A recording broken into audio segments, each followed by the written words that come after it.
याच्यासाठी 11वा दादासाहेब फाळके पुरस्कार आपल्याला आज जे पाहुणे आलेले आहेत त्यांना मिळालेला आहे.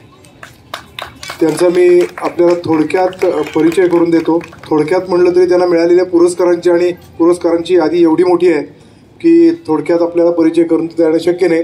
तरी पण मी प्रयत्न करूया.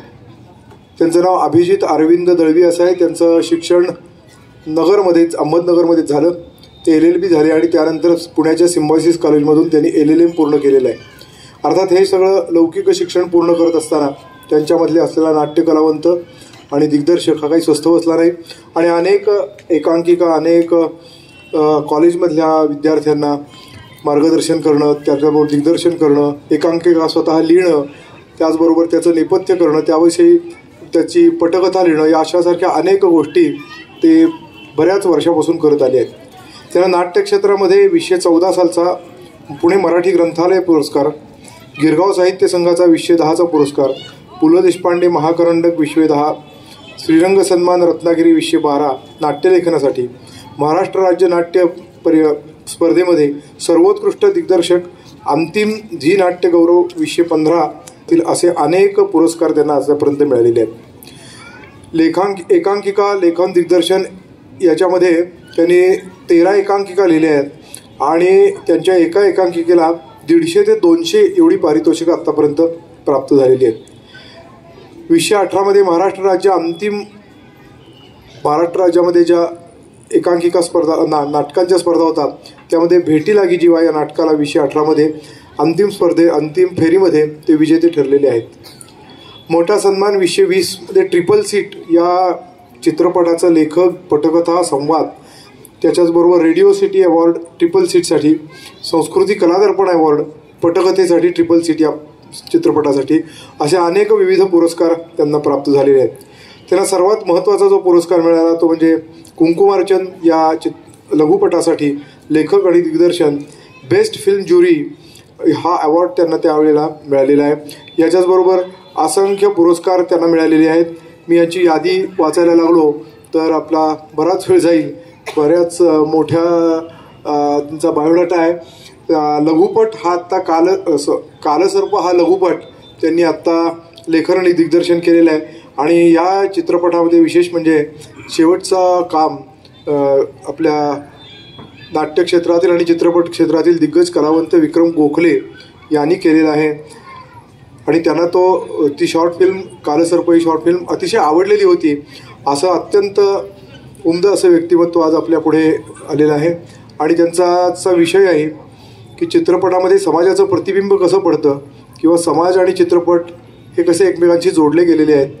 आपण बरेच वेळा चित्रपट पाहतो परंतु तो चित्रपट पाहत असताना आपल्याला त्यामागचे कष्ट, तो चित्रपट कसा तयार झाला किंवा हा चित्रपटाच्या तयार करण्यामागे भूमिका काय होते आपल्याला केवळ एवढंच माहीत असतं की चित्रपट तयार करणं म्हणजे एक तर पैसे मिळवण्यासाठी केले जातात किंवा उगाचच काहीतरी आपल्याला फारच आवड आहे म्हणून केले जातात. पण याही पलीकडे जाऊन चित्रपटामध्ये समाजातल्या अनेक चांगल्या वाईट गोष्टींचं दिग्दर्शन कसं केलं जातं याविषयी विशेष त्यांच्या संवादातून आपल्याला गोष्टी कळणार आहेत. तेव्हा मी त्यांचं संस्थांच्या वतीनं स्वागत करतो आणि आपल्या संस्थांचे पंच पंकज पाटणकर यांना विनंती करतो की त्यांनी त्यांचं श्रीफल देऊन स्वागत करावं.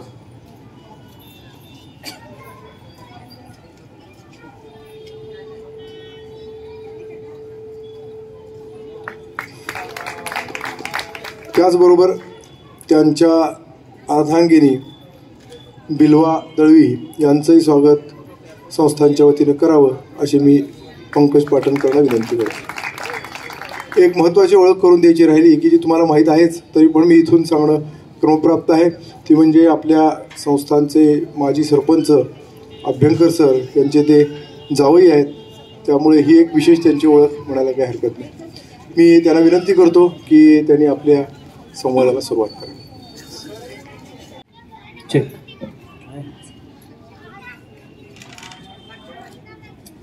नमस्कार, मी बिल्वा अभ्यंकर दळवी आज स्वागत करते. आजचा आपला विषय आहे चित्रपट समाजाचं प्रतिबिंब. खरं तर आकाशवाणी अहमदनगर केंद्रामध्ये निवेदक म्हणून काम करताना मी बऱ्याच मुलाखती घेतल्या, पण आज या कृष्णाबाई उत्सवात मला अभिजितची मुलाखत घेण्याचा योग आला आणि हा योग माझ्यासाठी खूप आनंददायी आहे. आत्ताच पार पडलेल्या 68व्या राष्ट्रीय फिल्म समारोहात अभिजितने दिग्दर्शित, लिखित आणि निर्मित केलेल्या कुंकुमार्चन या लघुपटाला best non feature film on family values म्हणजेच कौटुंबिक मूल्यांवर आधारित सर्वोत्कृष्ट सिनेमासाठी हा पुरस्कार माननीय आपल्या राष्ट्रपती द्रौपदी मुर्मू यांच्या हस्ते त्याला मिळाला. तर असा हा राष्ट्रीय पुरस्कार मिळेपर्यंतचा त्याचा प्रवास कसा होता हे आज आपण त्याच्याकडनं जाणून घेऊया. तू कसा बघतो सिनेमा क्षेत्राकडे, तू कसा बघतोस? चित्रपट हे एक माध्यम आहे ज्या माध्यमातनं आपण अनेक गोष्टी मांडतो. म्हणजे अनेक माध्यम आहेत, जसं नाटक एक माध्यम आहे, चित्रपट आहे, काही गाण्यातनं मांडलं जातं. तर प्रत्येकाकडं स्टोरी आणि ती स्टोरी सांगणं ह्यासाठी वेगवेगळी माध्यम आहे, त्यापैकी चित्रपट एक माध्यम आहे. पण त्याच्यातली एक महत्त्वाची गोष्ट अशी की चित्रपट ह्या माध्यमावर अनेक गोष्टींचा प्रभाव आहे. म्हणजे जसं भारतामध्ये आपण जर आज बघितलं तर आपल्याकडच्या ज्या स्टोरीज आहेत ते प्रामुख्यानं अनेक ठिकाणी मंथन झालं आणि त्याच्यातून एक गोष्ट समोर आली की महाभारत आणि रामायण हे एक असे टेक्स्ट आहेत आपल्याकडचे की ज्याचा प्रभाव जबरदस्त आपल्यावर राहिला आहे, पुराणावर राहिला आहे. त्याच्यातनं तशी नाटकं लिहिली गेली, कथा लिहिल्या गेल्या. अगदी आत्ताचं उदाहरण बाहुबली जरी बघितला तरी अशा गोष्टींचे खूप आपण तत्त्व घेतलेले आहेत आणि ज्याचे तत्त्व त्याच्यामध्ये आलेत आणि त्यातनं ती मांडली गेली. चित्रपट ही अशी गोष्ट आहे की ज्याच्यामध्ये दोन पद्धती, असं मला नेहमी वाटतं की चित्रपटामध्ये काय आहे की एक म्हणजे वास्तव आहे आणि एक म्हणजे कल्पना आहे. म्हणजे एखाद्या व्यक्तीला जर असं वाटतं की मी एक दिवस मुख्यमंत्री झालो तर मी काय करू शकेन, तर ह्याचा एक सिनेमा बनला. ही एक कल्पना कोणीतरी मांडू शकलं. जे आपल्या मनात आहे आणि आपण जे नाही करू शकत हे लार्जर दॅन लाईफ काही गोष्टी दाखवल्या जातात, त्याच्यासाठी चित्रपट माध्यमाचा जास्त उपयोग केला गेला. आणि दुसरा भाग जो आपण म्हणतो की वास्तव, म्हणजे आपल्याकडे फॅन्ड्री आहे, सैराट आहे आणि पूर्वी अनेक असे चित्रपट, अगदी श्वास सारखा सुद्धा सिनेमा आहे जो अगदी ऑस्करपर्यंत गेला होता. तर अशा सिनेमांमधनं आत्तापर्यंत अशा गोष्टी मांडल्या गेल्या ज्याच्यामध्ये आपण वास्तव आणि ते कसं आहे ह्या दोन गोष्टी माणसांच्या मनाला नेहमी हात घालतात. की जे आपल्या भोवतीचं वास्तव कोणी बघतं तर ते त्याला कधी कधी प्रेरित करतं किंवा त्याला कधी कधी दुःखाची शेड असते, किंवा काही गोष्टी नक्की अशा आहेत की ज्या माणसाच्या मनावर प्रभाव टाकतात आणि त्याला असं वाटतं की आपण असं करू शकतो. म्हणजे सुपर हिरोज आपण बघतो वेगवेगळे जे मांडले गेलेत की ती माणसांना बघायला हे आवडतं की यार हे मी करायला पाहिजे, जे माझ्या मनात आहे पण मी माझ्या रोजच्या आयुष्यात नाही करू शकत. जर लेखक तेच लिहितात जे त्यांच्या भोवतीच्या परिस्थितीमध्ये घडतात, त्यांची जी भोवतीची परिस्थिती असते त्यातनं ते साहित्य निर्माण होतं. आपल्या सिनेमावरती बऱ्यापैकी सुरुवातीला नाटकाचा प्रभाव होता. मी आत्ता सांगितलं महाभारत आहे, रामायण आहे, पुराण आहे. म्हणजे आपण अगदी बघितलं तर आपल्याला एक गोष्ट लक्षात येईल की दादासाहेब फाळकेंचा जो पहिला सिनेमा होता, जे आपल्या चित्रपटसृष्टीचे जनक आहेत, तेव्हापासून जर आपण राजा हरिश्चंद्र पाहिला, त्यानंतरचा एक फ्लो बघत आपण गेलो तर आपल्याला एक गोष्ट नक्की जाणवेल की ह्याच्यावरती एक गारुड आहे जे नाटकांचं आहे. मग समकालीन जशा गोष्टी घडत गेल्या, जसं गाणं आलं, संगीत आलं, जसं तंत्र सुरुवातीचं बदलत गेलं तसा सिनेमा बदलत गेला. आणि त्यामुळं मला असं नेहमी वाटतं की आपण त्याच गोष्टी मांडतो जे आपल्या मनामध्ये आहे. आणि जे प्रतिबिंब का आहे ते कारण आपल्या मनातल्या गोष्टी लेखक लिहितात, ते दिग्दर्शक त्या पद्धतीनं मांडतात, त्या जास्त जिवंत आणि खऱ्या करतात. आणि जेव्हा त्या पटावर साकारतात, एडिट होतात, ती फिल्म आपल्या डोळ्यासमोर होते, तेव्हा त्या गोष्टी आपल्या मनाला स्पर्श करतात. मग आधी कधी आपल्याला हसवतात, कधी आपल्याला रडवतात. आणि हा जो सगळा प्रवास आहे तर ह्या कुठल्याही भावना कुठनं आगाऊ विकत घेतलेल्या नाहीत किंवा आणलेल्या नाहीत, तर त्या आपल्यातलेच आहेत. म्हणून जो सिनेमा बघितला जातो तर सिनेमाचा पण समाजावर परिणाम होतो आणि समाजाचा पण सिनेमावर परिणाम होतो. जसं आपण ऑर्गनाइज्ड क्राईमवर आत्ता बघतो की आपल्या बहुतेक विशिष्ट पद्धतीचा क्राईम चालू आहे. तर वेबसिरीज जर बघितल्या तर त्या अनेक गोष्टी आहेत ज्या खऱ्या गोष्टींशी कनेक्टेड आहेत, काही कल्पना रूपांतरित केलेल्या आहेत. पण हे ऑर्गनाइज्ड क्राईम असतील, जसे की आपण गँग्स ऑफ वसेपुर बघितला, जो आपल्याकडचा अनुराग कश्यप सांगतो. आपण तिकडे जाऊन बघितलं तर मार्टिन स्कॉर्सिसेनी सांगितलंय त्यांच्या सिनेमामधनं युरोपमध्ये कसा क्राईम केला गेला. तर बघितलं तर ही मानवी विचार आणि मानवी भावभावना ह्या ज्या आपल्या भोवती आहेत त्याचं प्रतिबिंब आपण सिनेमामध्ये बघतो, कल्पनेचं प्रतिबिंब बघतो. म्हणून मला नेहमी दोन भाग आहेत असं वाटतं की एक तर कल्पना आहे आणि ती कल्पना लोकांना आवडते, जसं अगं बाई अरेच्चा आहे की स्त्रियांच्या मनातलं ऐकवायला लागलं तर माझ्या आयुष्यात काय होईल, पुरुष उद्या प्रेग्नंट झाले तर त्यांचं आयुष्य कसं असेल. ह्या कल्पना आविष्कार माणसाला रंजक वाटतो, ज्यातनं मनोरंजन होतं आणि कधी कधी ज्यातनं एक सत्य आपल्याला मांडता येतं जे समाजातनं सांगायचं आहे. किंवा एक वास्तव आहे जे वास्तव आपल्या अवतीभोवती आहे आणि आपण बघतोय. कधी कधी आपण त्या वास्तवावर भाष्य करू शकत नाही, भीषण वास्तव पण असतं. तर हे सगळं मांडलं जातं आणि आत्तापर्यंत जितके सिनेमे झाले त्यांचा 100% वास्तवाशी एक संबंध आहे. मग सायफाय असेल आणि त्याच्या कॅटेगरीज अनेक आहेत, पण ह्या सगळ्या सिनेमांमध्ये कुठंतरी त्या लेखकांनी, दिग्दर्शकांनी, त्या नटांनी ती गोष्ट मांडायचा प्रयत्न केला आहे जे आपल्या अवतीभोवती आपल्या समाजात आहे. म्हणून शेवटी म्हणून हे चित्रपट हे असं माध्यम आहे जे आपलं प्रतिबिंब आहे असं नेहमी मला वाटतं. 2023 मध्ये म्हणजे आजच्या काळात बनणारा चित्रपट आणि भारतामधले जे सुरुवातीचे चित्रपट आहेत तर त्यांची डेव्हलपमेंट कशी झाली याच्याबद्दल तुझं काय मत आहे? एक जर्नी आहे. म्हणजे खरं बघितलं तर तंत्र हे आपल्याकडे नव्हतं. भारताकडं आपल्याकडं कलाविष्कार खूप आहेत. म्हणजे वेगवेगळे प्रकार आहेत. जसं कर्नाटकामध्ये यक्षगान आहे, त्याच्यानंतर आपल्याकडं महाराष्ट्रामध्ये लावणी आहे, बंगालमध्ये एक जत्रा एक वेगळा प्रकार आहे.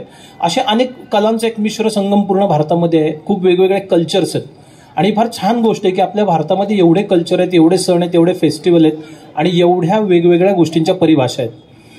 आपल्याकडचा सिनेमा जेव्हा आपल्याकडे आला, मग आपण उदाहरण म्हणून बघतो की दादासाहेब फाळकेंनी आपल्या चित्रपटसृष्टीचे जनक आहेत, ज्यांच्याकडनं सिनेमा आपण बघतो. राजा हरिश्चंद्र असेल, तो पहिला बोलपट आला 1913ला.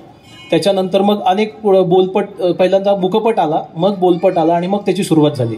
तर ह्या सुरुवातीच्या काळामध्ये आजही सिनेमा बनवणं हे खूप चॅलेंज आहे. खूप सोपी काम नाहीये कुठलाही सिनेमा शूट करणं, बनवणं. त्या काळामध्ये त्यांनी हे बनवलं म्हणजे फार चमत्कारच होता. कदाचित त्या लोकांना हे बघताना वाटत असेल की पडद्यावर हलणारी माणसं कोण आहेत, कदाचित त्यांच्यासाठी तो चमत्कारही असू शकतो. असा तिथनं एक सुरुवात झाली. त्याच्यानंतर अनेक वेगवेगळे रूपांतरणं त्याची होत गेले. मग त्यानंतर जर आपण या सिनेमा सृष्टीकडे बघितलं तर आपल्याला कळेल की 1930 ते 1940 हा एक मोठा कालखंड होता. या कालखंडामध्ये दक्षिणात्य लोकांनी खूप सिनेमाचं प्रशिक्षण घेण्यासाठी बाहेर गेले. त्याच्यातनं अनेक सिनेमे बनवायचा त्यांनी प्रयत्न केला. एक आश्चर्याची गोष्ट सांगतो जी खूप कमी लोकांना माहिती आहे. ईस्ट इंडिया कंपनी या ब्रिटिश कंपनीनं 75,000 रुपयाचं प्रोडक्शन करून सिनेमा बनवला आणि त्या सिनेमाचं नाव होतं सावित्री. आणि तो सावित्री हा सिनेमा ब्लॉकबस्टर सिनेमा होता पहिला आणि तो खूप चालला. म्हणजे ब्रिटिशांनी सुद्धा पैसे लावले, त्यांना कळला हा धंदा आहे. त्यानंतर तो सिनेमा व्हेनिस फिल्म फेस्टिवलमध्ये गेला. व्हेनिस फिल्म फेस्टिवल हा सगळ्यात मानाचा समजला गेलाय. तिथे जाऊन तो सिनेमा डिप्लोमा ऑनर्स काहीतरी एक असा अवॉर्ड आहे, जो अवॉर्ड त्या भारतीय सिनेमाला मिळाला. ही तेव्हाचा एक खूप मोठा विजय होता. त्यानंतर आपण बघितलं तर हळूहळू 40 पर्यंत ना छोटे छोटे टॉकीज ही कन्सेप्ट यायला लागली पूर्ण भारतामध्ये. मग सगळीकडे टॉकीज तयार झाले. त्याच्यामध्ये एक खूप कमाल गोष्टी आहेत त्या, जसं की 4 पैसे म्हणजे 1 आणा असं तिकीट होतं तेव्हा. ते तिकीट काढून लोक तो सिनेमा बघायला जायचे आणि खूप लोकांनी येऊन ते सिनेमे बघितले. जेव्हा निर्मात्यांना लक्षात यायला लागलं की लोकांना हे आवडतंय, लोक हे सिनेमे बघतायत, मग त्यांनी ना माणसाप्रती विभाग केले. म्हणजे जी माणसं खूप सधन आहेत त्यांच्यासाठी जास्त आयशारामी थिएटर्स बनवले, वेगळे स्टुडिओ तयार केले, सामान्य माणसांसाठी वेगळे केले आणि त्याच्यातनं सिनेमा चालत गेला. ही क्रांती पुढे एवढी झाली की साऊथ इंडियन काही निर्माते आहेत, ज्या निर्मात्यांनी असा प्रयत्न केला की आपण गावागावात जाऊन एक टॉकीज तयार करू, ज्या टेंटमध्ये सिनेमा दाखवला जाईल, तंबूमध्ये सिनेमा. मग तो सिनेमा गावागावापर्यंत पोहोचला. गावातल्या रिकाम्या मैदानामध्ये सिनेमा दाखवला गेला, तेही लोक बघायला लागले. हा प्रवास पुढे पुढे खूप डेव्हलप होत गेला. साधारण फाळणीच्या अलीकडे जर आपण अजून एक वेगळी गोष्ट म्हणजे अशी की आपण भारतीय लोक खूप वेगळे सिनेमे बनवत होतो. तर त्या सिनेमामध्ये प्रभात टॉकीज जे आहे, त्या प्रभात टॉकीजने एका सिनेमाची निर्मिती केली, वर्मा असं काहीतरी नाव आहे त्या फिल्मचं. तर त्यामध्ये त्या फिल्मला भारतीय कलाकार त्याच्यामध्ये असे दाखवले होते की ते पुढारी बनतात. तर ते भारतीय लोक पुढारी होतील हे त्यांना आवडलं नाही, म्हणून त्यांनी त्याच्यावर बंदी घातली, तो सिनेमा बॅन केला. अशा पद्धतीनं सिनेमांचं एक रूपांतरण चालू होतं. इंडिपेंडंट नंतर भारताची फाळणी झाल्यावर बरेचसे टॉकीजवर परिणाम झाला जे पाकिस्तानमध्ये गेले. जे भारतामध्ये राहिले त्याच्यामध्ये दक्षिण भारतात उत्तर भारतापेक्षा जास्त टॉकीज होते. मग त्याची डेव्हलपमेंट होताना प्यासा आला गुरुदत्ताचा, त्याच्यानंतर मेरा नाम जोकर असेल, श्री 420 असेल, असे अनेक सिनेमे येत गेले. आणि एक कालखंड मात्र बदलला की त्या कालखंडामध्ये सिनेमा दुय्यम व्हायला लागला आणि अभिनेते नायक हे प्रथम व्हायला लागले. मग अमिताभ बच्चन असेल, विनोद खन्ना असेल. मग ह्या नटप्रधान सिनेमा बघण्याचा लोकांचा एक दृष्टिकोन तयार झाला आणि लोक तसे सिनेमे बघत गेले. बॉलिवूडचं आता तू सांगितलं, तशीच एक मराठी सिनेमांची पण डेव्हलपमेंट आहे. कारण हो, मराठी सिनेमांची बरीचशी डेव्हलपमेंट आहे. कारण मराठी सिनेमाचं काही वैशिष्ट्य असं आहे की आपल्याकडे ते सिनेमे चाललेत जे जनसामान्यांना पटलेत. म्हणजे पु ल देशपांडे जसं सांगतात की अगदी रस्त्यावरच्या सामान्य माणसाला जेव्हा तुमचं नाटक किंवा कलाकृती कळते तेव्हा ते लोकांपर्यंत पोहोचते. दादा कोंडकेंचे 7 ते 8 सिनेमे सिल्वर ज्युबली झाले आणि त्याचा गिनीज बुक ऑफ रेकॉर्ड झाला. म्हणजे ही मराठी माणसाची खूप मोठी गोष्ट आहे जी आपल्याकडे आहे. त्यानंतर जेवढे सिनेमे झाले त्या सिनेमांनी खूप वेगवेगळे विषय मांडण्याचा प्रयत्न केला. म्हणजे पूर्वीचे विषय बघितले तर मुलगी मुंबईत जाते सून होऊन आणि मग तिचं काय होतं हा होता. आज आता हा नाही, आता त्याच्या पुढचे सिनेमे यायला लागलेत. म्हणजे जसा काळ बदलत गेला तसं सिनेमाचे आशय विषय बदलत गेले आणि लोक नवीन नवीन मांडण्याचा प्रयत्न करायला लागले. सिनेमा हा आता डिजिटल फॉर्मॅटमध्ये बनायला सुरुवात झाली आहे, त्यामुळे तो जास्त ग्लोबल झालाय असं तुला वाटतं का? हो, सिनेमा पूर्वीचा काळ साधारण आपण बघितलं तर एक खूप अवघड कार्यक्रम होता सिनेमा शूट करणं, ज्याच्यामध्ये सिनेमाचा कॅमेरा एक मोठं यंत्र असायचं आणि ते सिनेमे रीळवर शूट व्हायचे. ती जी रीळ होते ते रीळ आतमध्ये असायचे, ते रीळ काढणं आणि नवीन रीळ टाकणं ही खूप अवघड कार्यक्रम होता तेव्हा, कारण ती प्रोसेस खूप अवघड होती. जर ह्याच्यामध्ये प्रकाशाचा किरण जर गेला तर आत शूट केलेला सगळा रीळ करप्ट व्हायचा. त्यामुळे जेवढं तुम्ही शूट केले ते पुन्हा शूट करावं लागायचं. मग त्या काळातल्या कॅमेरामन, ज्याला आपण आपल्या भाषेत कॅमेरामन म्हणतो, पण DOP, डिरेक्टर ऑफ फोटोग्राफी, हे DOP लोक खूप मोठी होती. त्यांना खूप मान होता, कारण ते अवघड तंत्र हाकणं अशक्यच असायचं. आणि मग त्यातनं तो कॅमेराचा रीळ काढणं, नवीन रीळ त्याच्यामध्ये टाकणं, पुन्हा शूट करणं. आणि आज आपण जसं स्क्रीन थांबवतो, मागे जाऊन बघतो, परत तो त्यात काही गोष्टी करतो, अशी प्रोसेस त्या काळामध्ये तेवढं तंत्र अवगत नव्हतं. म्हणजे वन शॉट झाला, जे आपण बघितले तेच फायनल आहे. पण जेव्हा हा सिनेमा 70 mm वर जातो तर त्यावेळेस मागं चुकून उभा असलेला एखादा माणूस, एका सीनमध्ये चष्मा घातलाय, चुकून पुढच्या सीनमध्ये नाही चष्मा घातला, ह्या कंटिन्युटी ब्रेक झाल्यानंतर काय ओढवत असेल किंवा या अशा गोष्टींना फेस करताना तेव्हा कसा सिनेमा करत असतील, ते खूप चॅलेंज होतं. जसं डिजिटल क्रांती आली तसं एका रात्री ते संपलं.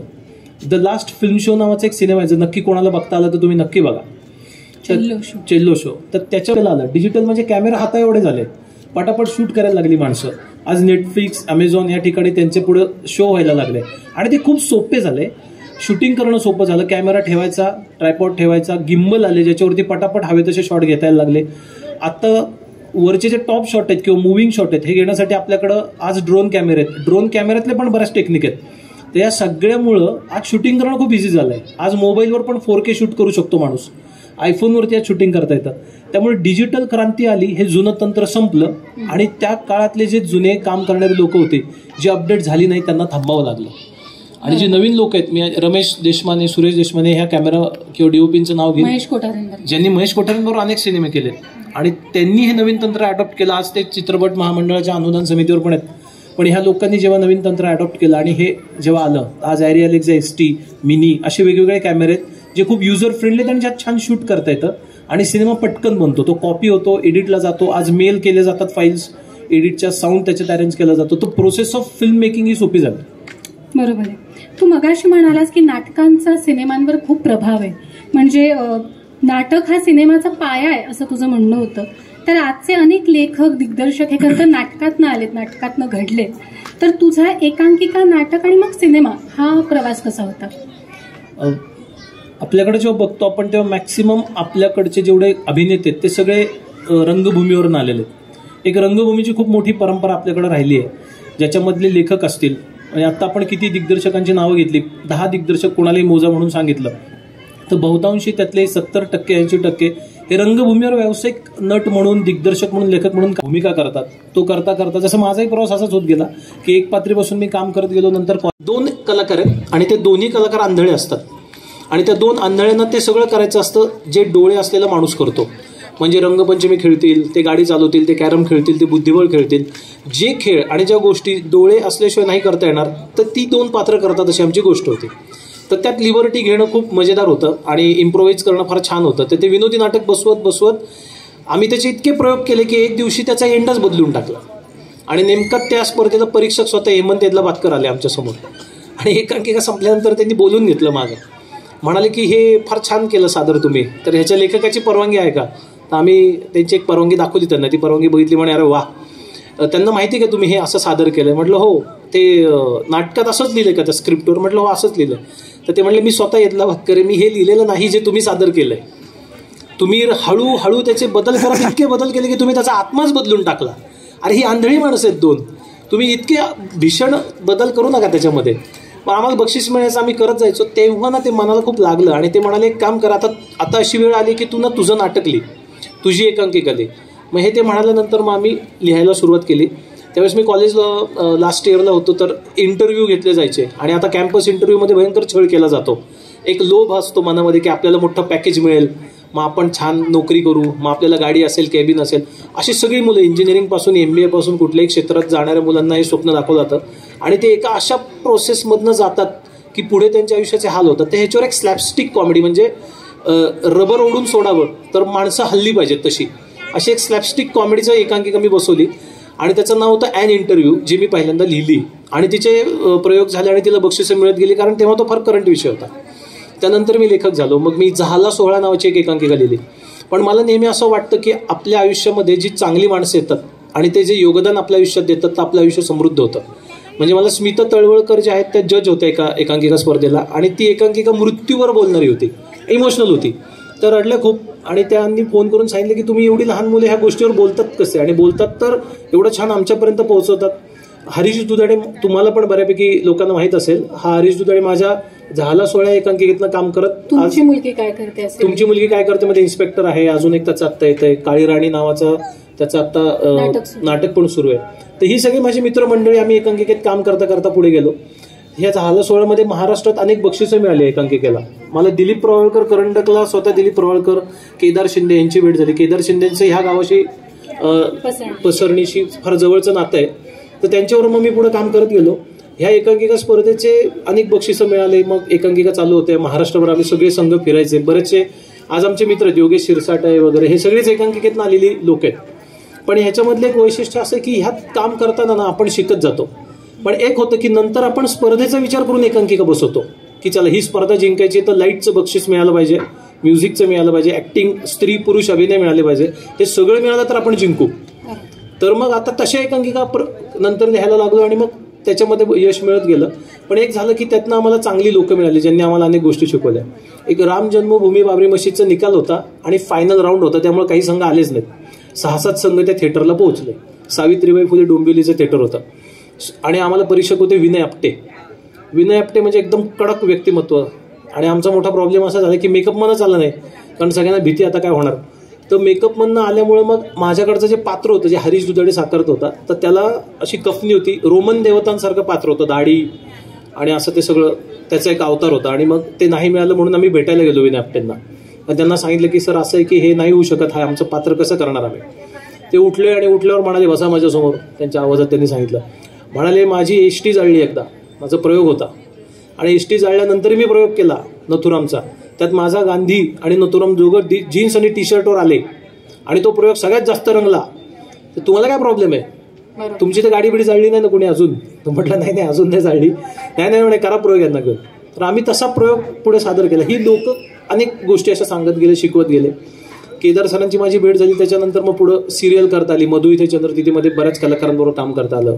श्रीमंत दामोदर पंत, खोखोचं तर या पसरणीमध्ये एका ठिकाणी शूटिंग झालं होतं. सहाय्यक म्हणून काम करता आलं. जवळनं सिनेमा बघता आला, शिकता आला. तर मला नेहमी असं वाटतं की एकांकिका नाटक आपल्याला समृद्ध करते. त्यात येणारे लोक आपल्याला चांगलं सांगतात आणि ते आपल्यामध्ये येतं. आणि हळूहळू म्हणजे हा एक चांगला अमॅच्युअर थिएटरवर तुम्ही लिहिलं पाहिजे, दिग्दर्शन केलं पाहिजे, तर तुम्ही पुढे जाऊन काहीतरी चांगलं सादर करू शकता. यातनंच कलाकार तयार होतात असं मला वाटतं. झाला 16चा तो उल्लेख केलास तर त्याच्यासाठी काहीतरी महाराष्ट्र शासनाने बोलवून घेतलं होतं. महाराष्ट्रामध्ये साधारण 100 एकांकिका स्पर्धा होतात. तुमच्या वाईचं प्रतीक थिएटर सुद्धा आहे आणि तिथली खूप मंडळी जी त्याच्या थिएटरवर बरेच काम करतात. तर यांच्याशी पण आमचा अनेकदा संबंध आला. तर महाराष्ट्रामध्ये अशी नाट्य चळवळ ज्यात 100 एकांकिका स्पर्धा साधारण होतात आणि एकदा मुलं निघाली एकांकिका घेऊन की ती महाराष्ट्रभर फिरतात एकांकिका करत. त्यात कधी छोटं बक्षीस मिळतं, मोठं मिळतं, कधी नाही मिळत. पण ही सगळी स्पर्धा केल्यानंतर एक डेटा महाराष्ट्र शासनाकडं सांस्कृतिक संचालनालयाकडे असतो. तर तेव्हा जो डेटा त्यांच्याकडे होता त्यात 7 आम्हाला बरीच बक्षिसं होती. तर 7 एकांकिका त्यांनी निवडल्या आणि NCPA थिएटर जे मुंबईमध्ये आणि त्या थिएटरला काम करावं असं प्रत्येक कलाकाराचं एकदा स्वप्न असतं. कारण त्या थिएटरला नसरुद्दीन शहासारखी माणसं असतात. आणि आम्ही तिथं जेव्हा आमच्या नाटकाचा शेवटचा प्रयोग आम्ही करून थांबवला तर तो शेवटचा प्रयोग सांस्कृतिक संचालनालयाचा अरेंज केलेला होता आणि तो खूप अमेझिंग होता. आणि ते तुमचं जाण्याचं सगळं मानधन खर्च करतात, तुम्हाला मोमेंटो देतात आणि या वर्षामध्ये चांगलं ज्यांनी थिएटरवर काम केलं ते कलाकार तिथे काम करतात. भेटी लागे जीवासाठी तुला झी नाट्यगौरवचा पुरस्कार मिळाला 2015ला बेस्ट प्रायोरिक नाटक म्हणून ते होतं. तर तो एक्सपिरियन्स भेटी लागे जीवा म्हणजे एक दुसऱ्या महायुद्धानंतर वेटिंग फॉर गोदो नावाचं एक नाटक लिहिलं गेलं. वेटिंग फॉर गोदो हे नाटक आजही नसरुद्दीन शाह स्वतः करतात, त्याचे प्रयोग होतात आणि ते प्रयोग आपल्याला बघता सुद्धा येऊ शकतात. हे नाटक NSD national schools of drama Delhi या ठिकाणी अभ्यासाला ठेवलेलं आहे आणि त्याच्यावर खूप व्हर्जन्स जगामध्ये लिहिले गेले. सॅम्युअल बकेट यांनी हे नाटक लिहिताना दुसऱ्या महायुद्धानंतर मानवतावाद आणि या जगातली माणसं ह्याच्यावर ते नाटक लिहिले, ज्याच्यात 2 पात्र आहेत. लॉरेन हार्डी जसे आहेत तसं गोगो आणि दिदी. गोगो हा एकदम आळशी, झोपणारा, अराजक असा आहे. दिदी अत्यंत सात्विक, अबोल आणि शांत आहे. आणि हे दोघं जण वाट बघत असतात वेटिंग फॉर गोदो गोदो साहेब नावाचं एक कॅरेक्टर आहे जो बहुरूपी आहे. आणि वाट का बघत असतात तर त्या दोघांना असं वाटत असतं की हा मसीहा एक दिवस माझ्या आयुष्यात येईल आणि माझं आयुष्य बदलून टाकेल. म्हणजे अनेक लोक आहेत ज्यांना असं वाटतं की काहीतरी अशी गोष्ट माझ्या एक दिवस आयुष्यात येईल आणि माझं आयुष्य बदलेल. म्हणजे कोणाला तरी वाटतं मला नोकरी मिळेल, कोणाला तरी वाटतं मला माझा पगार वाढेल, कोणाला वाटतं मला पेन्शन मिळेल, कोणाला वाटतं माझी ही केस मिटेल तर जमिनीचं काम होईल. माणूस एका अशा आशावादावर जगतो जो त्याचा वैयक्तिक नसतो. म्हणजे तो त्यासाठी काही एफर्ट घेत नाही, एफर्टलेस. कुणीतरी काहीतरी करेल आणि म्हणून ते ना असे गोदो साहेबांची वाट बघत असतात. आणि ते आले की त्यांना ते सगळं द्यायचा प्रयत्न करतात, पण हे त्यांना कधी ओळखूच शकत नाहीत की हे गोदो साहेब आहेत, कारण ते वेगळी रूपं घेऊन येतात. आणि जेव्हा यांना कळतं की हे गोदो साहेब आहेत, हे आपल्याला ते देणारे जे आपल्याला हवे तोपर्यंत गोदो निघून गेलेला असतो आणि त्यांना पुन्हा त्याची वाट बघावी लागते. ह्या नाटकाचं नाव आहे वेटिंग फॉर गोदो, की तुम्ही एका मसीहाची पुन्हा वाट बघता, तुम्ही थकत नाहीत. आणि भारतीय तर थकणारच नाहीत. त्याच्यावर पु ल देशपांडेंनी गोदूची वाट नावाची प्रहसन लिहिले, फार छान आहे ते सुद्धा.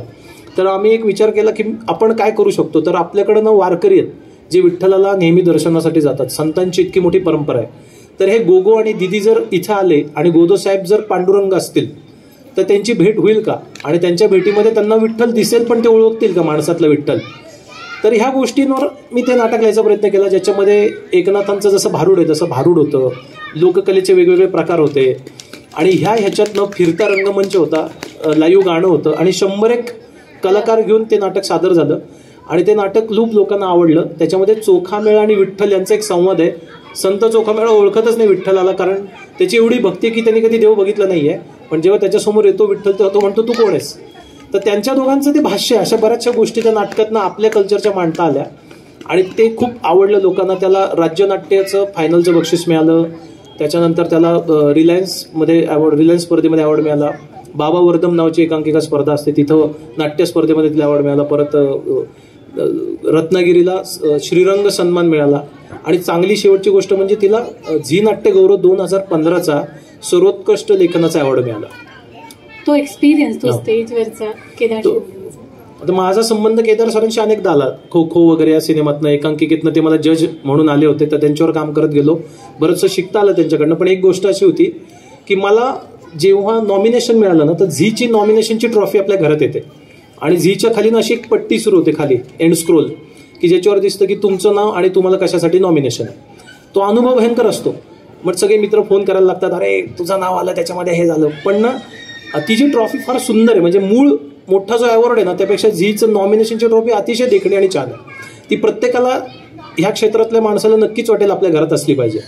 तर ती माझ्या घरी येते. मग ती घरी आली आणि त्यांनी एक लेटर पाठवलं की तुम्ही नॉमिनेशन आहे आणि ह्याला कार्यक्रमाला या. मी एक कुडता बिडता शिवला, जॅकेट शिवलं. पहिल्यांदा अवॉर्ड असं बोलवणं आलं होतं. भरपूर तयारी केली. सगळे मित्रांना आनंद होता. सगळ्यांचं असं म्हणणं होतं मलाच अवॉर्ड मिळणार. आणि मी छबिलदासला मुंबईत त्या अवॉर्ड फंक्शनसाठी गेलो. त्या अवॉर्ड फंक्शनला गेल्यानंतर तिथं मी जेव्हा बघितलं तेव्हा सगळे महारथी जमले होते. म्हणजे सचिन पिळगावकर, अशोक सराफ असे सगळे मोठमोठी माणसं. मग आमची एक खुर्ची होती तिथे बसलेलो होतो आणि तेव्हा लक्षात आलं की अरे आपल्याला अवॉर्ड मिळाला तर ठीक आहे, नाही मिळालं तर काय, पण असं वाटत होतं नाही मिळेल. केदार सरांच्या लक्षात आलं की असं असं मला नॉमिनेशन आहे. त्यांनी फोन करून सांगितलं की मागे आदरणीय शाहीर साबळेंचं काही दिवसापूर्वीच देहावसन झालं होतं तेव्हा, तर त्यांच्यासाठी एक कार्यक्रम केदार शिंदे, संतोष पवार, भरत जाधव हे सादर करणार होते आणि त्याची तालीम मागं चालली होती. तर मी मागं गेल्यावर केदार सरांना भेटलो. तर ते म्हटलं अरे वा तुला नॉमिनेशन आहे. म्हटलं हो. जॅकेट विकेट एकदम जोरदार. भरत जाधव मला म्हणाले अरे तू एवढी तयारी करून आलास, तुला तर मिळालं पाहिजे ना अवॉर्ड. अवॉर्ड बिवॉर्ड नाही मिळालं तर काय करशील. तर म्हटलं नाही आता एवढी तयारी केली तर मिळेल. तर ते केदार सर मला कडेला घेऊन गेल्याचा आपण असं गप्पा मारूयात. आणि बाहेर गेल्यावर ते म्हणाले की तुला खरं सांगू का अभिजित, मला पण नॉमिनेशन आहे यावर्षी. म्हटलं अहो सर काय सांगताय, पण ना मला 12व्यांदा नॉमिनेशन आहे, ही 12वी वेळ आहे. म्हटलं हो मग 11 वेळ मला अवॉर्ड नाही आहे. मी इथून मागचे म्हणजे मी अवाक झालो की इतका मोठा माणूस, तोपर्यंत त्यांची सही श्रीमंत दामोदर पंत वगैरे वगैरे अनेक सिनेमे आगबाई अरेच्या वगैरे होऊन गेला होता. पण इतक्या मोठा माणूस आपल्याला हे सांगतोय की मला आत्तापर्यंत 11 वेळा नॉमिनेशन आहे, ही 12वें नॉमिनेशन आहे, मला 11 वेळा अवॉर्ड नाही आहे. तर मला म्हटलं वाईट नको वाटून घेऊन नाहीच मिळालं. तर मला कळलं त्यांना काय सांगायचं होतं मला. तर म्हटलं बरं ठीक आहे. हे बघितल्यानंतर माझ्या मनातली आशा संपली. म्हटलं आता आपण असंच कार्यक्रम सांगितलं की घरी जाऊयात. मी कार्यक्रमाला बसलो आणि चांगले नॉमिनेशन्सला खूप चांगली लोक होती भोवती. आणि मला असं वाटतं की कुठेतरी आपले कष्ट पण असतात आणि ईश्वराचा आशीर्वाद असतो, आईवडिलांचे आशीर्वाद असतात. त्या वर्षी मला अवॉर्ड मिळाला, पहिलं नॉमिनेशन, पहिला अवॉर्ड. त्या अवॉर्ड घेतल्यानंतर मी 1 सेकंद 2दा नाव ऐकूनच गेलो वरती. जेव्हा तो वरती जाऊन अवॉर्ड घेतला, नीना कुलकर्णी अवॉर्ड दिला होता, तो अवॉर्ड घेतला. हां, त्या वर्षी महेश एल कुंजवार होते आणि महेश एल कुंजवारांना जीवन गौरव दिला होता झी नाट्य यांनी. तर तो मी अवॉर्ड घेतला आणि माझा विंगेत असं कोणीतरी हात करत होतं म्हणून लक्ष गेलं तर केदार सर होते. तिकडनं त्यांनी मला असं केलं, येस. आणि खरंच एक चांगली गोष्ट अशी की तो अवॉर्डची किंमत मला कळली खाली जाताना, की इतके मोठी माणसं आणि त्यांना एवढा वेट आहे. आणि खाली जाऊन जेव्हा मी बसलो त्यानंतर एक चांगली गोष्ट अशी घडली की त्या वर्षी केदार सरांना पण अवॉर्ड मिळाला. म्हणजे काही गोष्टी ह्या छान मेमरी असतात. तर मला झी नाट्य गौरव आणि झी अवॉर्ड याची एक फार छान आठवण झाली. आणि आपण म्हणतो आयुष्याच्या प्रवासात आपल्याला काहीतरी नेहमी मिळतं, तर एक चांगली गोष्ट अशी आहे की महेश एल कुंजवार ह्या बऱ्यापैकी लोकांना माहीत असतीलच नक्की, ज्यांचं खूप मोठं नाटकामध्ये साहित्यामध्ये योगदान आहे. ॲब्सर्ड थिएटर ह्याची एक जबरदस्त मांडणी त्यांच्या नाटकांमधनं झाली. बाडा चिरेबंदी असेल, मग्न तळ्याकाठी, असे अनेक नाटके आहेत त्यांची. कधी जर बघायचा योग आला तर चंद्रकांत कुलकर्णींनी अतिशय छान दिग्दर्शित केली, तुम्ही नक्की बघा. तर त्यांनी एक फार छान वाक्य सांगितलं. ते म्हटले की मला एक गोष्ट सांगायची इथं बसलेल्या लेखकांना. त्यांनी लेखकच पकडले होते की तुम्ही जे दिसेल तो प्रत्येक अनुभूती आणि अनुभव शब्द म्हणून लिहू नका, ते लेखन म्हणून करू नका जे तुम्ही सतत अनुभवताय. जाणीवा ह्या खूप प्रगल्भ असतात आणि फार संपन्न असतात. ज्या तुम्हाला लिहाव्या अशा वाटतीलच त्याच लिहा, दिसेल ते लिहू नका. आणि ही गोष्ट खूप मनाला स्पर्श करून गेली की आपण नेमकं काय लिहावं ह्याच्यातनं जाणवलं. तर ही त्याची एक अशी आठवण आहे. नाटकापर्यंतचा असा एक रंजक प्रवास तू आत्ता सांगितलास, तर एक नाटक ते सिनेमापर्यंत तुझा जो जाण्याचा एक प्रवास आहे तो तू कसा सांगशील? मला नेहमी असं वाटतं की नाटक आणि सिनेमा ह्याच्यामध्ये 360 डिग्री उलटं अंतर आहे एकमेकांपेक्षा. सिनेमात नाटकात जे करतो ते करायचं नाही अजिबात सिनेमामध्ये. बऱ्यापैकी लोकांचा असा समज आहे की आपण जे लिहिलं आहे ते आता शूट झालं की सिनेमा होतो, पण खरोखर असं नाही आहे. सिनेमा जर खरंच चांगला करायचा असेल, म्हणजे आपल्याकडं नाटकांचा प्रभाव एवढा आहे की बरीचशी नाटकंच सिनेमा झाली नंतर. म्हणजे जे नाटक आहे ते आम्ही सिनेमा म्हणून बघितलं, पण तसं नाही आहे. हे दृश्य माध्यम आहे. म्हणजे उदाहरणार्थ थिएटरवर उभा असलेला एक माणूस 45 मिनिटं एकांकिकेत बडबड करतो आणि तो सांगतो, बापरे 8 वाजलेत, 2 तास झाला मी इथं उभा आहे, केवढा घाम येतो, इतका उन्हाळा आहे, अरे हा सूर्य खाऊन टाकेल मला, ती विहीर, त्या विहिरीत एक थेंब पाणी नाही आहे. हे 7-8 वाक्य जर सिनेमा करायचं असेल ना तर ह्या माणसाला घाम आलं हे आधी दाखवावं लागेल. म्हणजे जर शॉर्टमधनं सांगणं आलं, सूर्य डोक्यावर आलं हे सांगावं लागेल. म्हणजे 9 एक शॉट इथंच झाले, जो बोलतो त्याचे 9 एक शॉट झाले. मग त्या विहीर दाखवावी लागेल ज्यात पाणी नाही आहे, तो कुठे उभा आहे ते दाखवावं लागेल. म्हणजे दृश्य माध्यम हे दृश्याने प्रगल्भ होतं. ते दृश्य जेव्हा सांगतं तेव्हा तो सिनेमा चांगला होतो. अनेक सिनेमाचे दिग्दर्शक आहेत ज्यांनी खरं हे तंत्र जाणलं, समजलं आणि ते मांडण्याचा प्रयत्न केला. म्हणजे आत्ता आपल्याला राष्ट्रीय पुरस्कार मिळालेली कुंकुमार्चन ही जी लघुपट आहे, ह्या लघुपटामध्ये मोजून 6 संवाद आहेत, तेही भोवतीच्या पात्रांचे. मूळ पात्राचा एकही संवाद नाही आहे.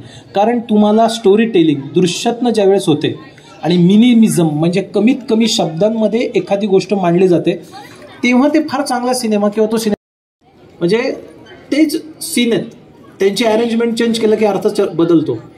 पण संवादांचं असं नाही आहे. मग दृश्य ही माणसाला कशी फसवू शकतात, दृश्य ही माणसाच्या मनामध्ये कशी इमेज निर्माण करू शकतात, ही दृश्यांचं गणित ज्या माणसाला कळलं त्याला छान पटकथा लिहिता येते. म्हणून आधी उत्तम पटकथा लिहिण्यासाठी म्हणजे मला एक कथा लिहायला आली होती, खरी घडलेली बेंगलोरमधली गोष्ट होती. एक मिस कॉल, एक मुलगी चुकून एका मुलाला मारते, गप्पा मारता मारता 5 मैत्रिणी खेळत असतात आणि जिथनं त्या एका टॅक्सीवाल्याला मिस कॉल बसतो आणि तिथनं त्यांचं पुढे मैत्री होते आणि त्यात इतक्या गोष्टी घडत जातात. ही घडलेली खरी गोष्ट होती. हिची राईट एका निर्मात्याने घेतली आणि मला सांगितलं आपल्याला सिनेमा लिहायचा आहे. जेव्हा तो सिनेमा लिहायला घेतला तेव्हा त्याच्यात खूप बदल करायला लागले. एक 8-9 लेखकांनी ते लिहिलं होतं. माझी कथा त्यांना आवडली. कथा आवडल्यावर ते म्हटले तू पटकथा लिही. तर एक उदाहरण म्हणून सांगतो, राजू हिरानींचे कुठले पण सिनेमे बघा तुम्ही नक्की, तुम्हाला ना जाहिरातीचा फील येईल त्याच्यामध्ये, छोट्या छोट्या जाहिरातीचा. आणि राजू हिरानींच्या सिनेमामध्ये कुठलंही दृश्य तुम्ही बघा, लगे राव मुन्नाभाई बघा, मुन्नाभाई MBBS पहा, त्याच्यानंतर 3 इडियट्स पहा. त्यात अनेक प्रसंग असे आहेत की तुम्ही मधला सीन बघितला तरी तुम्ही रडता. असे काही प्रसंग आहेत की तुम्हाला सिनेमा बघायची गरज नाही आहे. कारण ना ते ॲड रायटर होते किंवा त्यांनी ॲड बनवलं, तर त्याचा एक खूप मोठा प्रभाव त्यांच्या सिनेमांवर आहे. आणि ते सिनेमे तसे लिहितात, त्यामुळे त्यांचे सिनेमे नाही तर त्यांचे सीन तुम्हाला हसवतात, रडवतात. आणि ना त्यात नरेशन असतं, म्हणजे एक माणूस बोलता बोलता दुसऱ्या प्रसंगात जातो. त्यात लिनियर म्हणजे सरळ गोष्ट जात नाही, मागे जाते, पुढे जाते, पुढनं मागे येते. तर ही लिबर्टी ते घेऊ शकतात कारण ते उत्तम एडिटर पण आहेत. तर आत्ता सिनेमा लिहिताना आम्ही अशा बऱ्याचशा स्क्रीन प्लेचा अभ्यास केला, जो करून आपल्याला एक चांगला सिनेमा लिहिणं गरजेचं होतं.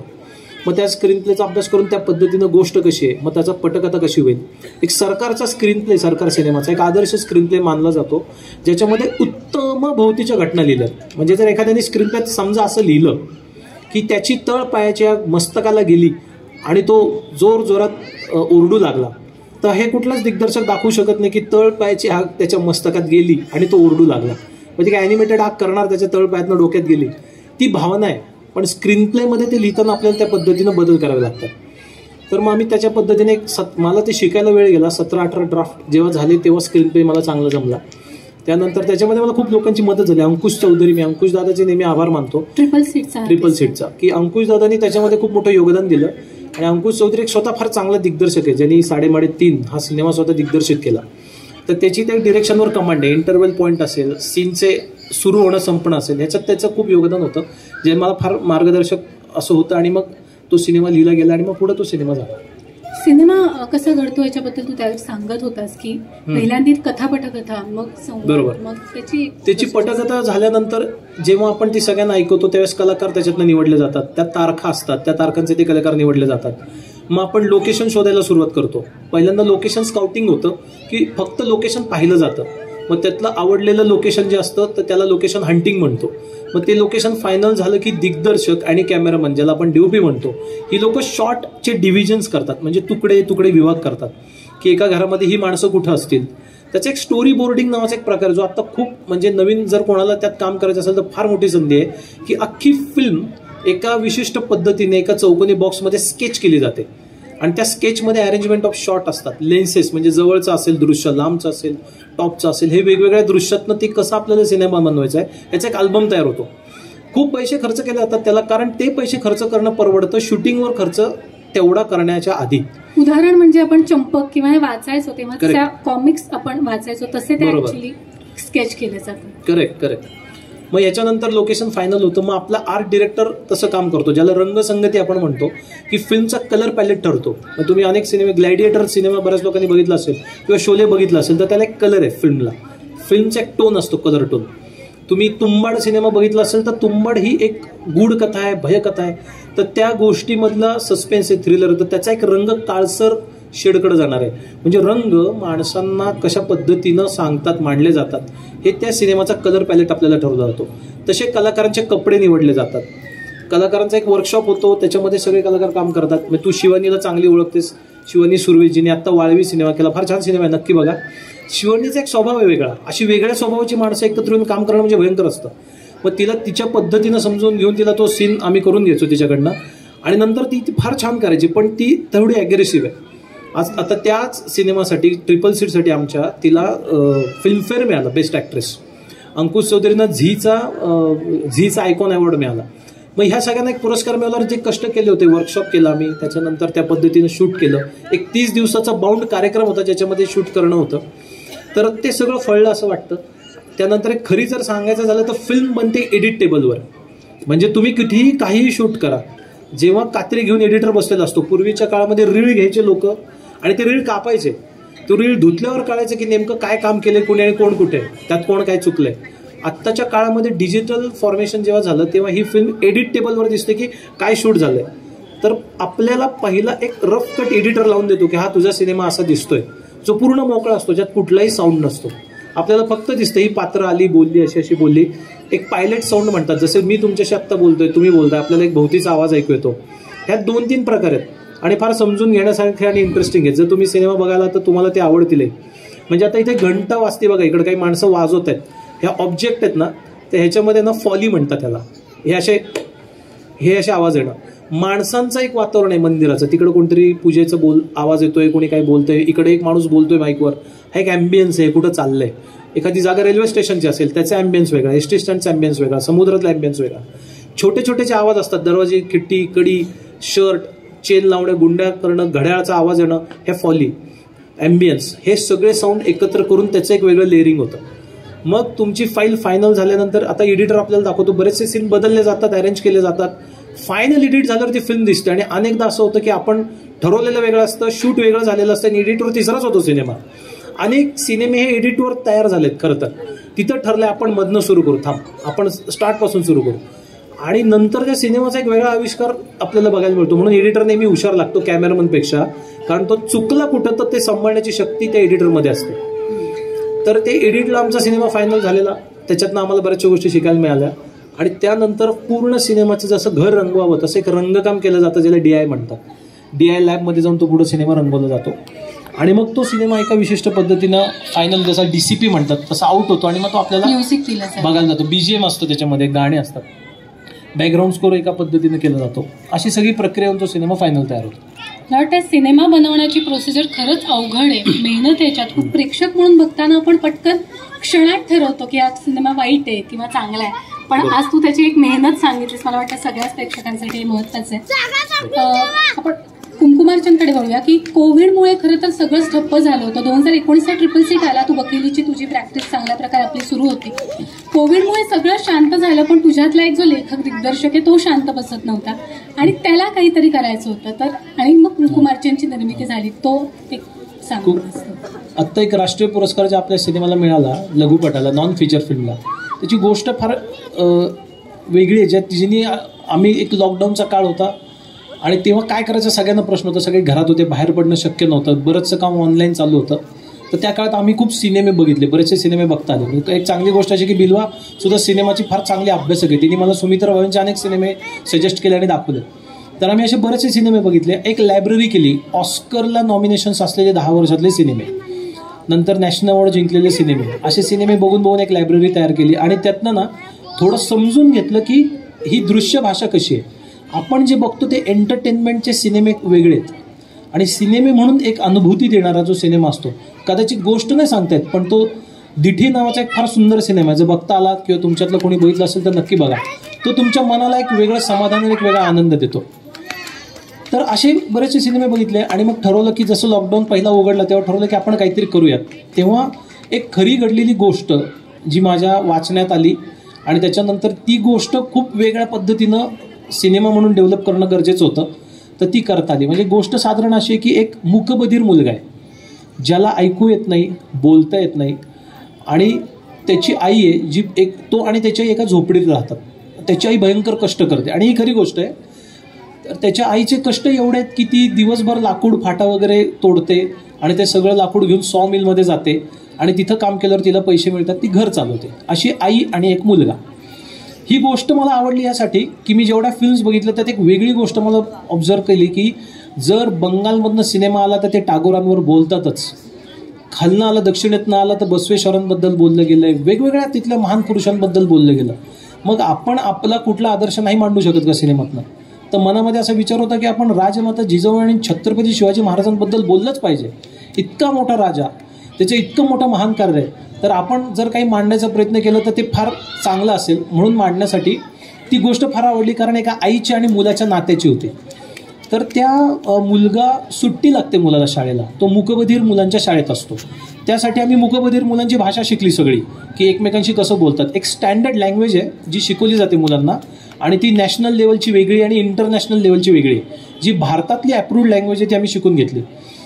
त्या मुलांबरोबर आम्ही ते करायचं ठरवलं.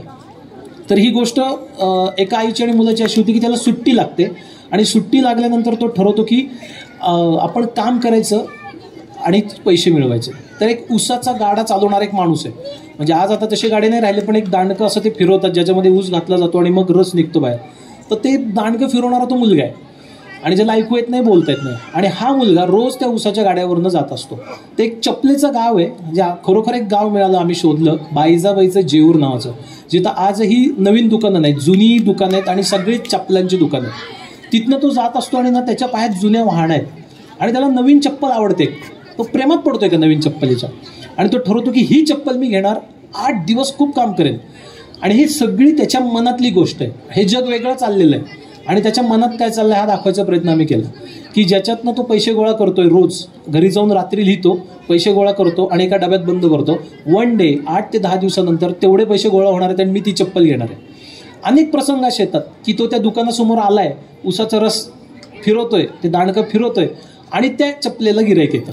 ती माणसं ती चप्पल वाजवून बघतात, घ्यायची ठरवतात, अगदी बोली होते आणि मग त्या लोकांना वाटतं नको घ्यायला ही चप्पल. तोपर्यंत ह्याच्या जीवाची घालमेल, अरे चप्पल गेली गेली गेली पाहिजे ती मला. तर त्याचं भयंकर त्या चप्पलेवर जीव आणि त्याला तो चप्पल मिळवायचीच आहे. रोज जाता येता तो वेड्यासारखा त्या चप्पलेकडे बघतोय. हे त्या दुकानदाराला कळतं की हा मुलगा रोज रस आपल्याकडे टाकतो, ह्या गाडीवर काम करतो, हा एक दिवस चप्पल घ्यायला येणार. हा सगळा प्रवास आहे. ह्या सगळ्या प्रवासात तो आईबरोबर 100 मिलमध्ये बसत पुस्तकं वाचत असतो. तर त्याचे शिक्षक येतात. मी खरे शिक्षक घेतले जे मूकबधीर मुलांना शिकवतात. तर ते शिक्षक आले आणि त्या शिक्षकात त्याला एक पुस्तक देतात वाचायला. त्याचं झालेलं पुस्तक घेऊन जातात आणि एक नवीन पुस्तक देतात, ज्या पुस्तकाचं नाव आहे छत्रपती शिवाजी आणि राजमाता जिजाऊ. ते पुस्तक तो बघतो आणि त्याला खूप आनंद होतो. आणि एक मित्र आलाय बरोबर आणि त्या मित्रांनी नवीन चप्पल घेतली जो त्याला भेटायला आलाय. त्याचं त्या मुलाच्या पायाकडे लक्ष जातं. त्यांना चप्पल ही खूण अशी केली जाते, तुम्ही खूप चांगले आहात, तुम्ही खूप आवडता, असे सगळे आम्ही ती लँग्वेज त्याच्यातली वापरली. तो त्या मुलाला विचारतो चप्पल कधी घेतली, तर तो मुलगा सांगतो की माझे वडील दरवर्षी शाळा सुरू होण्याच्या आधी मला चप्पल घेतात. तर त्याला वडील नाहीत, त्याला तो फील आहे की अरे आपण कधीतरी चप्पल घेऊया. तर ते पुस्तक वाचताना त्याच्या मनामध्ये काही विचार सुरू होतात की एक आई मुलाला घडवते आणि तो स्वराज्य निर्माण करतो, ज्याला हिंदवी स्वराज्य म्हटलं जातं. तर एवढा जबरदस्त महान इतिहास एका आईने एका मुलाकडनं लिहून घेतला. आणि स्वराज्य हे तर खरं आईचं आणि मुलाच्या संसाराची गोष्ट आहे, स्वराज्य म्हणजे आपलं. तर हे एवढं सगळं चांगलं केलं, अरे आपण कुठं आहोत हे रिअलायझेशन त्या मुलाला वाचता व्हायला लागतं. आणि त्याला जाणवतं की त्याची आई रोज घरी आल्यानंतर तो चुलीतलं एक गरम पाणी, कोमट पाणी आईसमोर आणून ठेवत असतो. एक भांड आहे आणि आईसमोर पाय ठेवले की आई त्याच्यात पाय बुडवत असते, कारण ती रोज लाकूड फाटा ह्याच्यातनं फिरून तिचे पाय रोज सुजलेले असतात. तर ते त्यात तिने पाय बुडवले की तिला बरं वाटत असतं. हे रोज चालू आहे त्याचं. ह्याचे पैसे गोळा व्हायला 2 दिवस बाकी आहेत. त्या चपलेवर ह्याचं लक्ष आहे. आणि आमच्या इथे नगरला गोसावडे येतात जे देवीची पावलं असतात आणि असे समोर ठेवून म्हणतात कुंकुम अर्चन करा. मग आपण कुंकू टाकायचं त्याच्यावरती आणि देवीची पूजा करायची. कुंकुम अर्चन म्हणजे देवीच्या पायावर कुंकू अर्पण करणं आणि देवीची सेवा करणं. तर त्या दुकानाचा जो दुकानदार आहे त्याच्या मागं देवी फोटो लावला आहे, आई तुळजाभवानी. आणि तिथलीच ही चप्पल ह्याला आवडली आणि हा तिथं बघतो तर ते समोर ठेवलं जातं आणि तो ना कुंकू टाकतो त्याच्यावर. पाहता पाहता पाहता पाहता कुंकूची गादी तयार होते आणि देवीचे पाय दिसेनासे होतात. आणि कट्टू आपल्याला असं दिसतं की तो आईसमोर भांडं ठेवतो नेहमीप्रमाणे आणि आई आज पाण्यात पाय बुडवते आणि आईची जखम फाटलेली असते. तर ते सगळं रक्त पाण्यामध्ये, ते पण रक्ताचं गादीचं लाल जशी ती दिसली तसं ते पाणी सगळं लाल दिसतं आणि तो हिंस्र होतो, ओरडायला लागतो. त्याला खूप त्रास होतो आणि त्याला ते कनेक्ट होतं की अरे आपण असंच बघितलं काहीतरी. बरं बोलता येत नाही, त्यामुळे अख्ख्या सिनेमात काहीच संवाद नाही आहे, फक्त म्युझिक आहे, बॅकग्राऊंड स्कोर. आणि त्याला भरून येतं की यार आपल्या आईला इतका त्रास होतोय आणि ही आपल्याला शिकवायचं म्हणते त्या शिक्षकांना. तिची इच्छा अशी आहे की माझं जसं आयुष्य तसं माझ्या मुलाचं नको आहे, हे सगळं त्याला जाणवतं. आणि आपल्याला असं दिसतं की एक पान चित्रकलेच्या वहीचं तो रात्री फाडतो आई झोपल्यावर. आणि खाली ना छत्रपती शिवाजी महाराजांचा फोटो आहे, म्हणजे चित्र दिसतं त्यांनी काढलेलं महाराजांचं. पान फाटतो, कट्टू शॉट असा लागतो की ह्याचं काम 8 दिवसाचं संपलं, ह्याचे सगळे पैसे गोळा झाले. आणि अशी छाती काढून अभिमानानं तो त्या दुकानात आज रस द्यायला नाही येत, आज चप्पल घेण्यासाठी येतो. तो समोरचे पैसे ठेवतो, त्या माणसाला सांगतो की मला चप्पल हवी आहे. दुकानदार म्हणतो की चप्पल पाहिजे, ह्याला चप्पल दे ह्याच्या मापाची. तो म्हणतो नाही ह्याला आई म्हणतात, माझ्या आईला चप्पल पाहिजे. त्याला कळतच नाही काय म्हणतोय तो, काय म्हणतो काही कळत नाही, अरे सांग ना. तो परत सांगतो माझ्या आईला चप्पल पाहिजे. तर त्या दुकानदाराचा मुलगा म्हणतो हा काय बोलतो मला काही कळत नाही. तो दुकानदार म्हणतो अरे काय. त्यानं मागं आई तुळजाभवानी असं लिहिलं आणि तुळजाभवानीचा मोठा फोटो आहे मागं भिंतीवर, एकच फोटो आहे. तर तो मागं वळून म्हणतो ते वाचा, असं तो ओरडून सांगतो. दुकानदार मागे बघतो एकदा दोनदा, त्याला क्लिक होतं ह्याला आई म्हणायचं. तो म्हणतो आईला चप्पल पाहिजे. तो म्हणतो येस माझ्या आईला चप्पल पाहिजे. तो तुझ्या आईला आणावं लागेल अरे इथं, त्याशिवाय चप्पल कशी देणार. तर तो म्हणतो ती लांब काम करते, ती नाही येऊ शकत. तो म्हणतो मग आता काय करणार, तुझ्या आईला कशी चप्पल देऊ. त्याला डोळे भरून येतात त्याचे. तो म्हणतो 1 मिनिट. आणि ना तो कागद जो फाडलेला आहे ना तो काढतो, तर आईचे रात्री तेल लावलेले थोडे रक्ताळलेले पायाचे प्रिंट आहेत त्याच्यावर. आणि तो देतो म्हणतो ह्या मापाची चप्पल द्या. हे सगळं खुणेनी आहे. ते दुकानदार जेव्हा बघतो तेव्हा दुकानदाराचा चेहरा प्रफुल्लित होतो आणि त्याच्या डोळ्याच्या कडा पाणवतात आणि अभिमानानं त्या मुलाकडे बघतो. या फिल्ममधला फार सुंदर शॉट येतो आणि तो पेपर खाली जातो असा आणि त्या मुलाकडे बघतो आणि त्या दुकानदाराच्या डोळ्यात पाणी आहे. तर तो अभिमानानं आईला चप्पल घेऊन बाहेर पडतो आणि दुकानातनं बाहेर पडल्याबरोबर 1 सेकंद थांबतो आणि त्याच्या मनात येतं अरे आपली आवडणारी चप्पल आज आपल्याला सोडावी लागली. तो मागं वळून बघतो तर त्याची चप्पल गेलेली असते. म्हणजे एक इच्छाशक्ती होती, तोपर्यंत त्याला हवी असलेली चप्पल त्या दुकानात होती, पण त्यांनी इच्छा ज्या दिवशी सोडली, नाही मी आईसाठी चप्पल घेईन. हे जे महाराजांचा विचार मी मांडण्याचा प्रयत्न केला या गोष्टीतनं, की जर आई मुलाला घडवून स्वराज्य निर्माण करू शकते तर आजच्या मुलांपर्यंत आई पोहोचली पाहिजे, आजच्या मुलांपर्यंत त्यांचे आईवडिलांचे विचार पोहोचले पाहिजेत. आणि मला नेहमी असं वाटतं की चांगलं टिकतं. मूळ गोष्ट अशी नव्हती, मूळ गोष्टीत हे मॉरल्स नव्हते, पण हे एका मुलांनी, मूकबधीर मुलाने आईला चप्पल घेतली असा प्रसंग लेखकांनी लिहिलेला होता. ती कथा मी घेऊन ॲडॉप्ट केली. मी त्यांचे आजही आभार मानतो की ती पूर्ण बदलली. मला म्हटली माझी गोष्ट नाही. मुलगा मूकबधीर नव्हता, ना मुलगा मूकबधीर होता, ना आई ऊसतोड कामगार किंवा करणारी होती. अशा गोष्टी चेंज केल्या, पण तो इम्पॅक्ट आणण्यासाठी त्या गोष्टी कराव्या लागल्या. जेव्हा तो ती चप्पल घेऊन घरी जातो तर आज भांडं घेऊन येतो आईसमोर आणि भांडं उलटं ठेवतो. आईला आश्चर्य वाटतं. तर आईला म्हणतो 1 मिनिटं थांब, आणि तो बॉक्समधनं 2 चप्पल आईसमोर काढून ठेवतो. आईच्या डोळ्यातनं अश्रू सुरू होतं आणि तो आईला म्हणतो की मग ते सगळं असं बोलणं ह्याच्या भाषेतलं आहे की आई तू ही चप्पल घाल. तर तो आईच्या पायामध्ये ती चप्पल अशी सरकवतो आणि आई चप्पल घालते. आणि जिजाऊंनी जसा शिवाजींना स्पर्श केला आहे तशी आई त्याच्या गालावर स्पर्श करतो आणि तो डोळ्यातनं व्हायला लागतो. ह्यात सिनेमाचा एंड आहे, तिचं म्युझिक हा एकदम, आणि शेवटचा एक शॉट आहे ज्याच्यावर ही गोष्ट संपते. आज दुकानाचं शटर उघडतं आणि आपल्याला देवीचा, आई तुळजाभवानीचा फोटोच्या करेक्ट शेजारी एक फ्रेम केलेले आईची पावलं लावलेली दिसतात आणि खाली लिहिलं असतं लक्ष्मीची पावलं. ही गोष्ट संपते. तर ही स्टोरी टेलिंग या स्टोरीतने केली. ही फिल्म लवकरच आता काही OTT प्लॅटफॉर्मसाठी येणार आहे म्हणून आम्ही थांबवली आहे. तर ती आल्यावर रिलीज होईलच. आम्ही नक्की तुम्हाला पण सांगेन. तर ही गोष्ट आम्ही बनवली. कोविडच्या काळामध्ये 10 ते 15 लोकांना घेऊन आम्ही शूट करू शकायचो. बरेच चॅलेंजेस म्हणजे भयंकर चॅलेंजेस होते. मूकबधीर मुलगा शोधण्यासाठी 1 महिना घालवला. अनेक मुलांच्या घरी गेलो आणि एक वेगळी गोष्ट अशी कळली की मूकबधीर मुले खूप हुशार असतात. त्यांच्या चेहऱ्यावर एक स्माईल असते आणि ते खूप सेन्सिटिव्ह असतात. आपण जरा जरी हातवरे केले तरी ते बघतात. मला हेही कळलं मॅक्सिमम मूकबधीर मुलांच्या मनात असं आहे की देवाने मला असं केलं त्यामुळे ते देव मानत नाहीत. अशा खूप गोष्टी आहेत त्याच्यामध्ये. आणि मग माझ्या लक्षात आलं की आपल्याला असा मुलगा नाही मिळू शकणार. मग मी एक मुलगा ॲक्च्युली बॉडीने हँडिकॅप आहे आणि तो ललित कलाला शिकतो, ज्याचं नाव बंडू झिंजुरके आहे, जो रोज गोळ्या बिस्किटं विकतो आणि त्याच्या 2 बहिणींची लग्न त्यांनी केली आहेत आणि तो खरंच त्याच्या आईला सांभाळतो. असा मुलगा मला मिळाला आणि त्या मुलांनी काम करायचं ठरवलं. त्या मुलांनी मी सांगेन तसं काम केलं आणि त्या मुलाचं इतकं उत्तम काम झालं की राष्ट्रीय नॅशनल फिल्म अवॉर्डचे जे ज्युरी होते ते एका कार्यक्रम, म्हणजे केंद्र सरकारने आमचा सत्कार केल्यावर राज्य सरकारने आदरणीय मंत्री सुधीर मुनगंटीवार साहेब यांनी आमचा सत्कार ठेवला. तेव्हा त्यांनी आम्हाला प्रमाणपत्र दिलं. तेव्हा एक जज भेटले मला, म्हणाले मी परीक्षक होतो आणि ह्या वर्षी जे राष्ट्रीय पुरस्कार दिले गेले ना, तर ही पहिली फिल्म आहे कुंकुमार्चन. मग त्यांनी एका माणसाकडनं बोलून घेतलं होतं आम्हाला. ही अशी फिल्म आहे की जिचा निकाल सगळ्यात आधी लागला होता, ज्याच्यावर परीक्षकांचं दुमत नव्हतं. तर म्हणाले ही फिल्मचा तो पोरगा खरा आहे का रे तसा? तर म्हटलं नाही, खरा नाही येतो, तो बोलतो.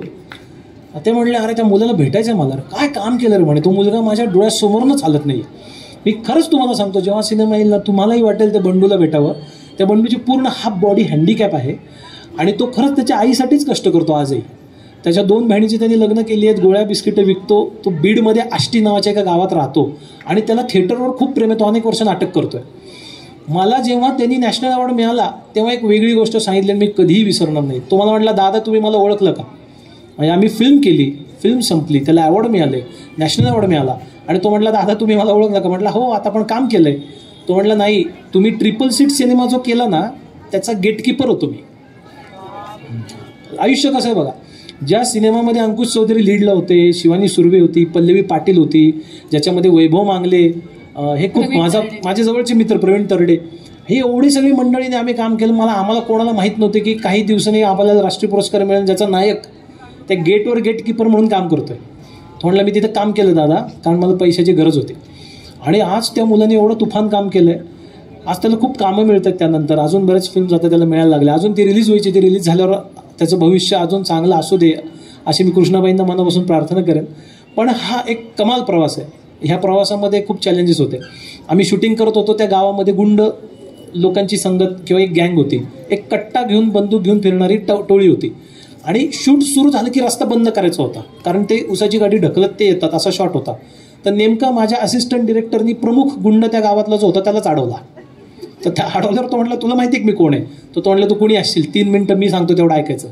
तर शूटिंग संपल्यावर तो आला आणि आल्यावर त्यांनी सांगितलं की मी ह्याला मारणार.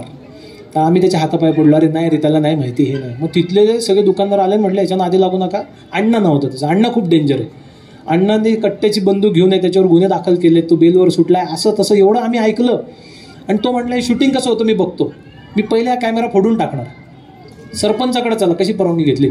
सरपंचाकडे गेल्यावर तो म्हटला अरे हा सरपंचच नाही आहे ज्यांनी परवानगी दिली, त्यालाही झापलं त्यांनी. कोविडचं तुमच्याकडे आहे का, असं तसं करून त्यांनी आकांत तांडव केलं आणि आम्हाला असं कळलं की आपलं शूटिंग बंद होणार.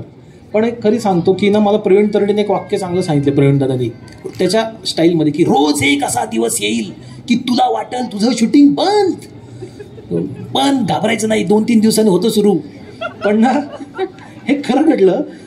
मी म्हटलं आता आज आपलं शूटिंग बंद आहे. आणि मी स्वतः आणि माझे 2 मित्र प्रोड्युसर होतो. असं नाही की आमच्याकडे कोणी प्रोड्युसर आहे जो ऑकवर्ड करेल शूटिंग बंद पडलं तर. ते शक्य नव्हतं, कारण आम्ही कोविडच्या काळामध्ये लोकांकडे नव्हते पैसे, त्याच्यात आम्ही फिल्मचा घाट घातलेला, त्यात खिशातनं पैसे लावलेले. माझ्यावर विश्वास ठेवून 2 मित्र आलेले, म्हणजे मी बुडालो तर तेही बुडाले. असं सगळंच आदंतरी कार्यक्रम होता. त्यात तर आम्ही त्याला रिक्वेस्ट केलं, मी त्याला म्हटलं गोष्ट ऐक 2 मिनटं. मी जेव्हा त्याला गोष्ट सांगितली तो भयंकर इमोशनल झाला. आणि तो म्हटलं तुम्हाला माहिती तुम्ही कुठे शूटिंग करताय. म्हटलं हो, तूच आम्हाला त्रास देतोयस. तो म्हटलं हे बायजाबाईचं जेऊर आहे, देवीचं गाव आहे, माझी देवीवर फार श्रद्धा आहे, आता जर तुमचं शूटिंग कोणी बंद केलं मी त्याला गोळी मारीन. म्हटलं तू जर शांत बसलास तर हा सिनेमा होणारच आहे असाही. तो रोज यायचा माणूस आणि रोज आम्हाला विचारायचं इथं काय प्रॉब्लेम आहे, व्यवस्थित चाललंय. म्हणायचं हो व्यवस्थित चाललंय. आणि ना कुठला जर रस्ता बंद करायचा मला सांगा म्हणायचं, मी बंद करतो. तर अशी लोक पण नंतर त्या सिनेमा, म्हणजे मला असं वाटतं की चांगली गोष्ट घडणार असेल तर अडचणी येणार आणि येणारच आहेत, पण ना चांगलं नक्की पुढं होणार आहे ज्याच्यामध्ये चांगलं घडतं. आणि तरडेंचं ते वाक्य एक दिवस येईल, तर ते मी कायम लक्षात ठेवलेलं आहे. त्यामुळं तर असे खूप चॅलेंजेस होते. ही फिल्म बनल्यानंतर ना तिचं BGM आदित्य बेडेकरनी केलं. तुम्ही सायकल सिनेमा बघितलं असेल, अतिशय छान सिनेमा आहे सायकल, ज्याचं संगीत, सायकलचं संगीत ज्याने केलं तो आदित्य बेडेकरनी ह्या सिनेमा ऐकला आणि तो म्हटलं ऐक ना मी खूप कंटाळलो रे या लॉकडाऊनमध्ये आणि मला ना काहीतरी छान करायचं, मला दे नाही फिल्म, मी ह्याचं BGM करतो. म्हणजे आमचं नेहमीप्रमाणे मराठी निर्माता, आम्ही सांगितलं आमचं बजेट नाही आहे. तो म्हटलं नाही ना जे असेल ते तुम्ही करा, पण मला करायचं आहे. काय कमाल म्युझिक केलं आहे. 3दा मी बदलायला लावलं, 3दा स्क्रॅप केलं त्यांनी. मी तसं नवीन दिग्दर्शक आहे, पण त्या माणसानी माझ्याबरोबर असं काम करणंही मोठं होतं. माझा सिनेमा एडिट ज्यांनी केला तो आमचा ट्रिपल सीट हंबीरराव, कुठला आपला असे बरेचसे सिनेमे, आता धर्मवीर ह्याचा एडिटर आहे मयूर हरदास, ज्यांनी ही फिल्म एडिट केली. ही फिल्म आम्ही शूट केली, तुम्हाला विश्वास बसणार नाही, ज्याच्यावर शूट केली तो साधा फोटोग्राफीचा कॅमेरा आहे, सिनेमाचा कॅमेरा नाही आहे. 4K रिझोल्युशन देणाऱ्या फिल्मवर आम्ही साध्या कॅमेऱ्यावर शूट केली. एकही मुव्हिंग शॉट नाही आहेत, साधे सिम्पल गोष्ट. मी ठरवलं होतं सिम्पल शूट करायची, सोपी छान साधी, जसा तो मुलगा आहे तशी. आणि ती गोष्ट खूप छान झाली. आज सांगताना मला फार आनंद होतो की 11वा दादासाहेब फाळके शॉर्ट फिल्म फेस्टिवलमध्ये बेस्ट फिल्म ज्युरी अवॉर्ड त्या सिनेमाला मिळाला. त्यानंतर इंडियन मेलबर्न फिल्म फेस्टिवल जो ऑस्ट्रेलियात भरतो त्या फेस्टिवलमध्ये याचं स्क्रीनिंग झालं. अजून एक चांगली गोष्ट म्हणजे अशी की एडमिंटन इंटरनॅशनल फिल्म फेस्टिवल आहे, तुम्ही बघा, हा जगातला 10 टॉप 10 मधला दुसरा इंटरनॅशनल फिल्म फेस्टिवल आहे, जो ऑस्कर नॉमिनेटेड फिल्म फेस्टिवल आहे, ज्याला ऑस्करचे जजेस ज्युरी असतात आणि ते इथं फिल्म नॉमिनेट करतात. आणि जर ती फिल्म नॉमिनेट झाली आणि जिंकली तर ऑस्करला जाते. तिथं या सिनेमाचं ऑफिशियल सिलेक्शन झालं आणि तिथं जॉर्जिया ह्या ठिकाणी त्याचं स्क्रीनिंग झालं कॅनडामध्ये. तर ह्या फिल्म्सला ह्याही बरोबर असे अनेक अवॉर्ड मिळाले.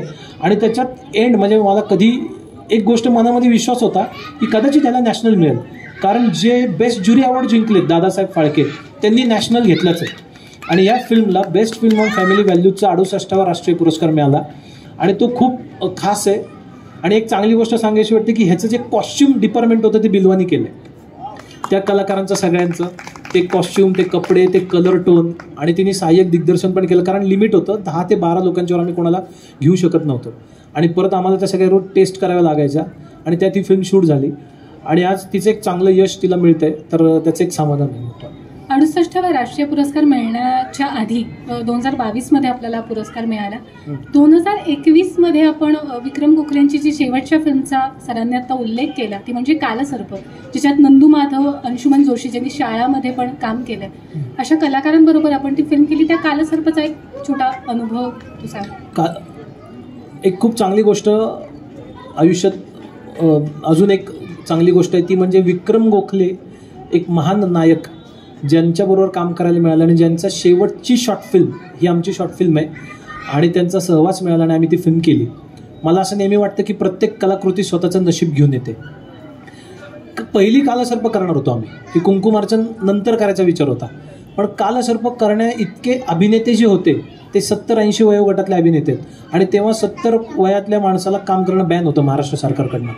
तर त्या काळामध्ये आम्ही जेव्हा सिनेमा करायचं ठरवलं तर मग कुंकुमार्चन केलं आणि मग कालसर्पची तयारी चालू होती. तर माझ्या मित्राला भेटायला मी गेलो जो विक्रम गोखलेंबरोबर सम्राट विक्रम नावाच्या डॉक्युमेंटरीवर काम करत होता, ही येईल आत्ता कदाचित. तर मी त्यांना भेटायला गेल्यानंतर मला माहीतही नव्हतं की आतमध्ये विक्रम गोखले सर आहेत. मी त्यांना बघितलं, एक जबरदस्त प्रभावी व्यक्तिमत्व होते, बसलेले होते. त्यांनी आल्यावरच पहिला प्रश्न विचारला, हा कोण आहे? मी त्यांना मला तिथेच भीती वाटली यांना बघितल्यावर. तर ते म्हटले, तू कशाला आलेस? म्हटलं ते ह्याला भेटे, तुझं काय काम आहे त्याच्याकडं? ते असं आहे. मग म्हटले शॉर्ट फिल्म, म्हणे याला आत्ता अवॉर्ड मिळाला. तेव्हा मला खरंच एक चांगली गोष्ट, त्यांनी माझ्यावर काम केलं. माझ्याकडं तेव्हा राष्ट्रीय पुरस्कार नव्हता, पण तो महान माणूस आहे आणि आज ते नाही आहेत पण त्यांचे आशीर्वाद कायम राहतील. तर त्यांनी ती गोष्ट ऐकली. मला म्हटले गोष्ट सांग काय? मला 2 ते 3 मिनिटात गोष्ट सांगशील? 3 मिनिटात त्यांना गोष्ट सांगितली. 1 लाईन गोष्ट एवढीच आहे की एक ज्योतिषी आणि एक डॉक्टर ह्या दोघांचा एक संघर्ष आहे. ज्योतिषी सांगतो तुमच्या कुंडलीत कालसर्प आहे, तुमचं काही होणार नाही. आणि डॉक्टर सांगतो ठीक आहे, जर माझ्या कुंडलीत कालसर्प जरी असेल तरी मी माझं आयुष्य चांगलं जगू शकतो. आजीच्या हट्टामुळे तो विधी करतो आणि तो कशावरही विश्वास ठेवत नाही, पण आजीच्या जी मान्यता आहे त्या आजीच्या विश्वासावर ह्याचा विश्वास आहे. आणि डॉक्टर हा काही करू शकत नाही आयुष्यात आणि मीच विधी केल्यावर ह्याचं बरं होईल असा विचार करणारा ज्योतिषी आयुष्यात पुन्हा एकदा एकमेकांना भेटतात जेव्हा कोविडची वेव येऊन जाते आणि डॉक्टरच त्या ज्योतिषीला मरता मरता वाचवतो. अशी ती एक गोष्ट आहे ज्याच्यात खूप गमती जमते.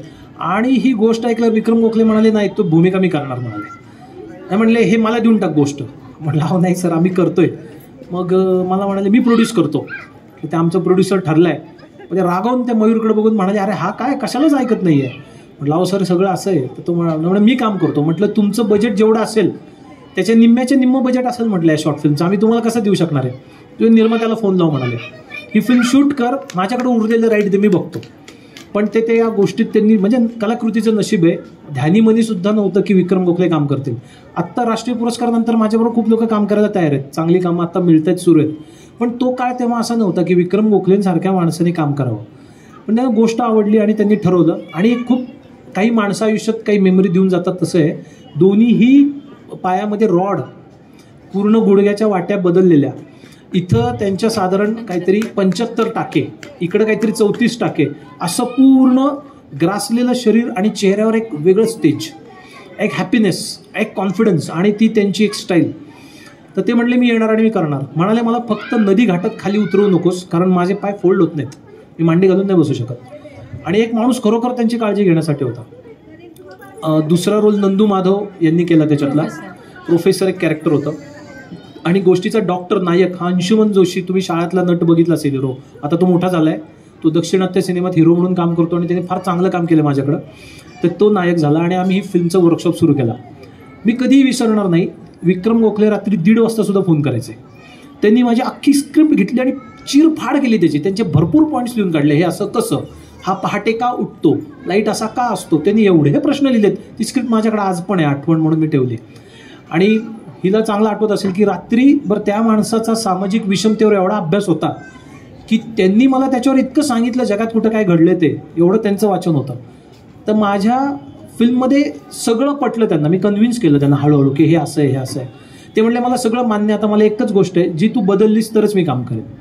माझ्याकडे एक वाक्य होतं की तो डॉक्टर त्या प्राध्यापकाला म्हणतो की मला देव, देश आणि धर्म कळेनासा होतो. तर डॉक्टर, तो प्राध्यापक हसतो आणि म्हणतो की आम्हा पुढं भारतीय घटनेचे रेफरन्सेस आहेत. तर ह्या पॉईंटला ते मला म्हटले, ऐक ना, देव मला कळेनासा होतो हे मला मान्य आहे, गोखले म्हणाले. देश, धर्म कळेनासा होतो हे पण मला मान्य आहे. देश मला कळेनासा होतो असं कोणी म्हणू शकत नाही, कारण त्याला दुसरी बाजूच असू शकत नाही. देशात राहणारा माणूस हा देशाला मान्यच करतो. मला प्रश्न पडला येणार, मला डिफेन्स करता नाही आला आणि ते मला पटलं आणि मी तो शब्द काढला. तो वाक्य त्यांचं सुद्धा नव्हतं, ते वेगळ्याच माणसाचं होतं, पण त्यांचा एवढा अभ्यास होता. आम्ही शूटिंग सुरू केलं, ते शूटिंगला आले आणि त्यांच्या हातामध्ये सलाईनच्या हे असायच्या, तेवढ्यापुरतं ते काढायचे, शूट करायचे, शूट झाले की ते परत घ्यायचे. तुम्हाला आश्चर्य वाटेल, ती व्यक्ती देहरादूनवरनं शूट करून वयाच्या 76व्या वर्षी 75व्या वर्षी देहरादूनवरनं शूट करून पुण्यात आले. पुण्यातनं लगेच नगरला आले. नगरला आम्ही एक जागा बघितली होती जिथं हे एक वेगळंच असं जागा आहे, जिथे एक नदी आहे आणि एक जुनं अशी जागा आहे, तिथपर्यंत ते आले. त्यांनी शॉट टू शॉट मला विचारलं, हे काय, हे कशासाठी, तू काय करतो, तू कुठं चालला. बिलवा तिथेही कॉस्ट्युमला होती. त्यांनी विचारलं, तुझं कसं काम आहे, दाखव मला, चल. मग ते सगळं बघणं. मग हा रंग का घेतला, तिचं कॉस्ट्युम, त्यांचं कॉस्ट्युम करणं खूप डिफिकल्ट होतं. ही जेव्हा त्यांच्याकडे गेली तेव्हा त्यांनी विचारलं हिला की माझा हा रंग काय ह्या सीनला. जर सीन असा असेल की ज्याच्यामध्ये खूप एक्स्ट्रीम इमोशन्स असतील तर पिवळा रंग का असतो, तो वॉर्म का आहे. जर नकारात्मकता आहे तर काळा राखाडी रंग काय.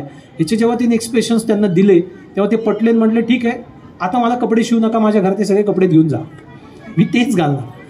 आणि असं करत मग आमच्या सिनेमाचं काम सुरू झालं. त्याचे वर्कशॉप झाले आणि त्या सिनेमाचा शेवटचा सीन फार सुंदर आहे. आणि ते म्हटले, मी ह्या शेवटच्या सीनच्या प्रेमात पडलोय, जो मी जास्त सांगणार नाही तुम्हाला, कारण तुम्ही तो बघायला पाहिजे.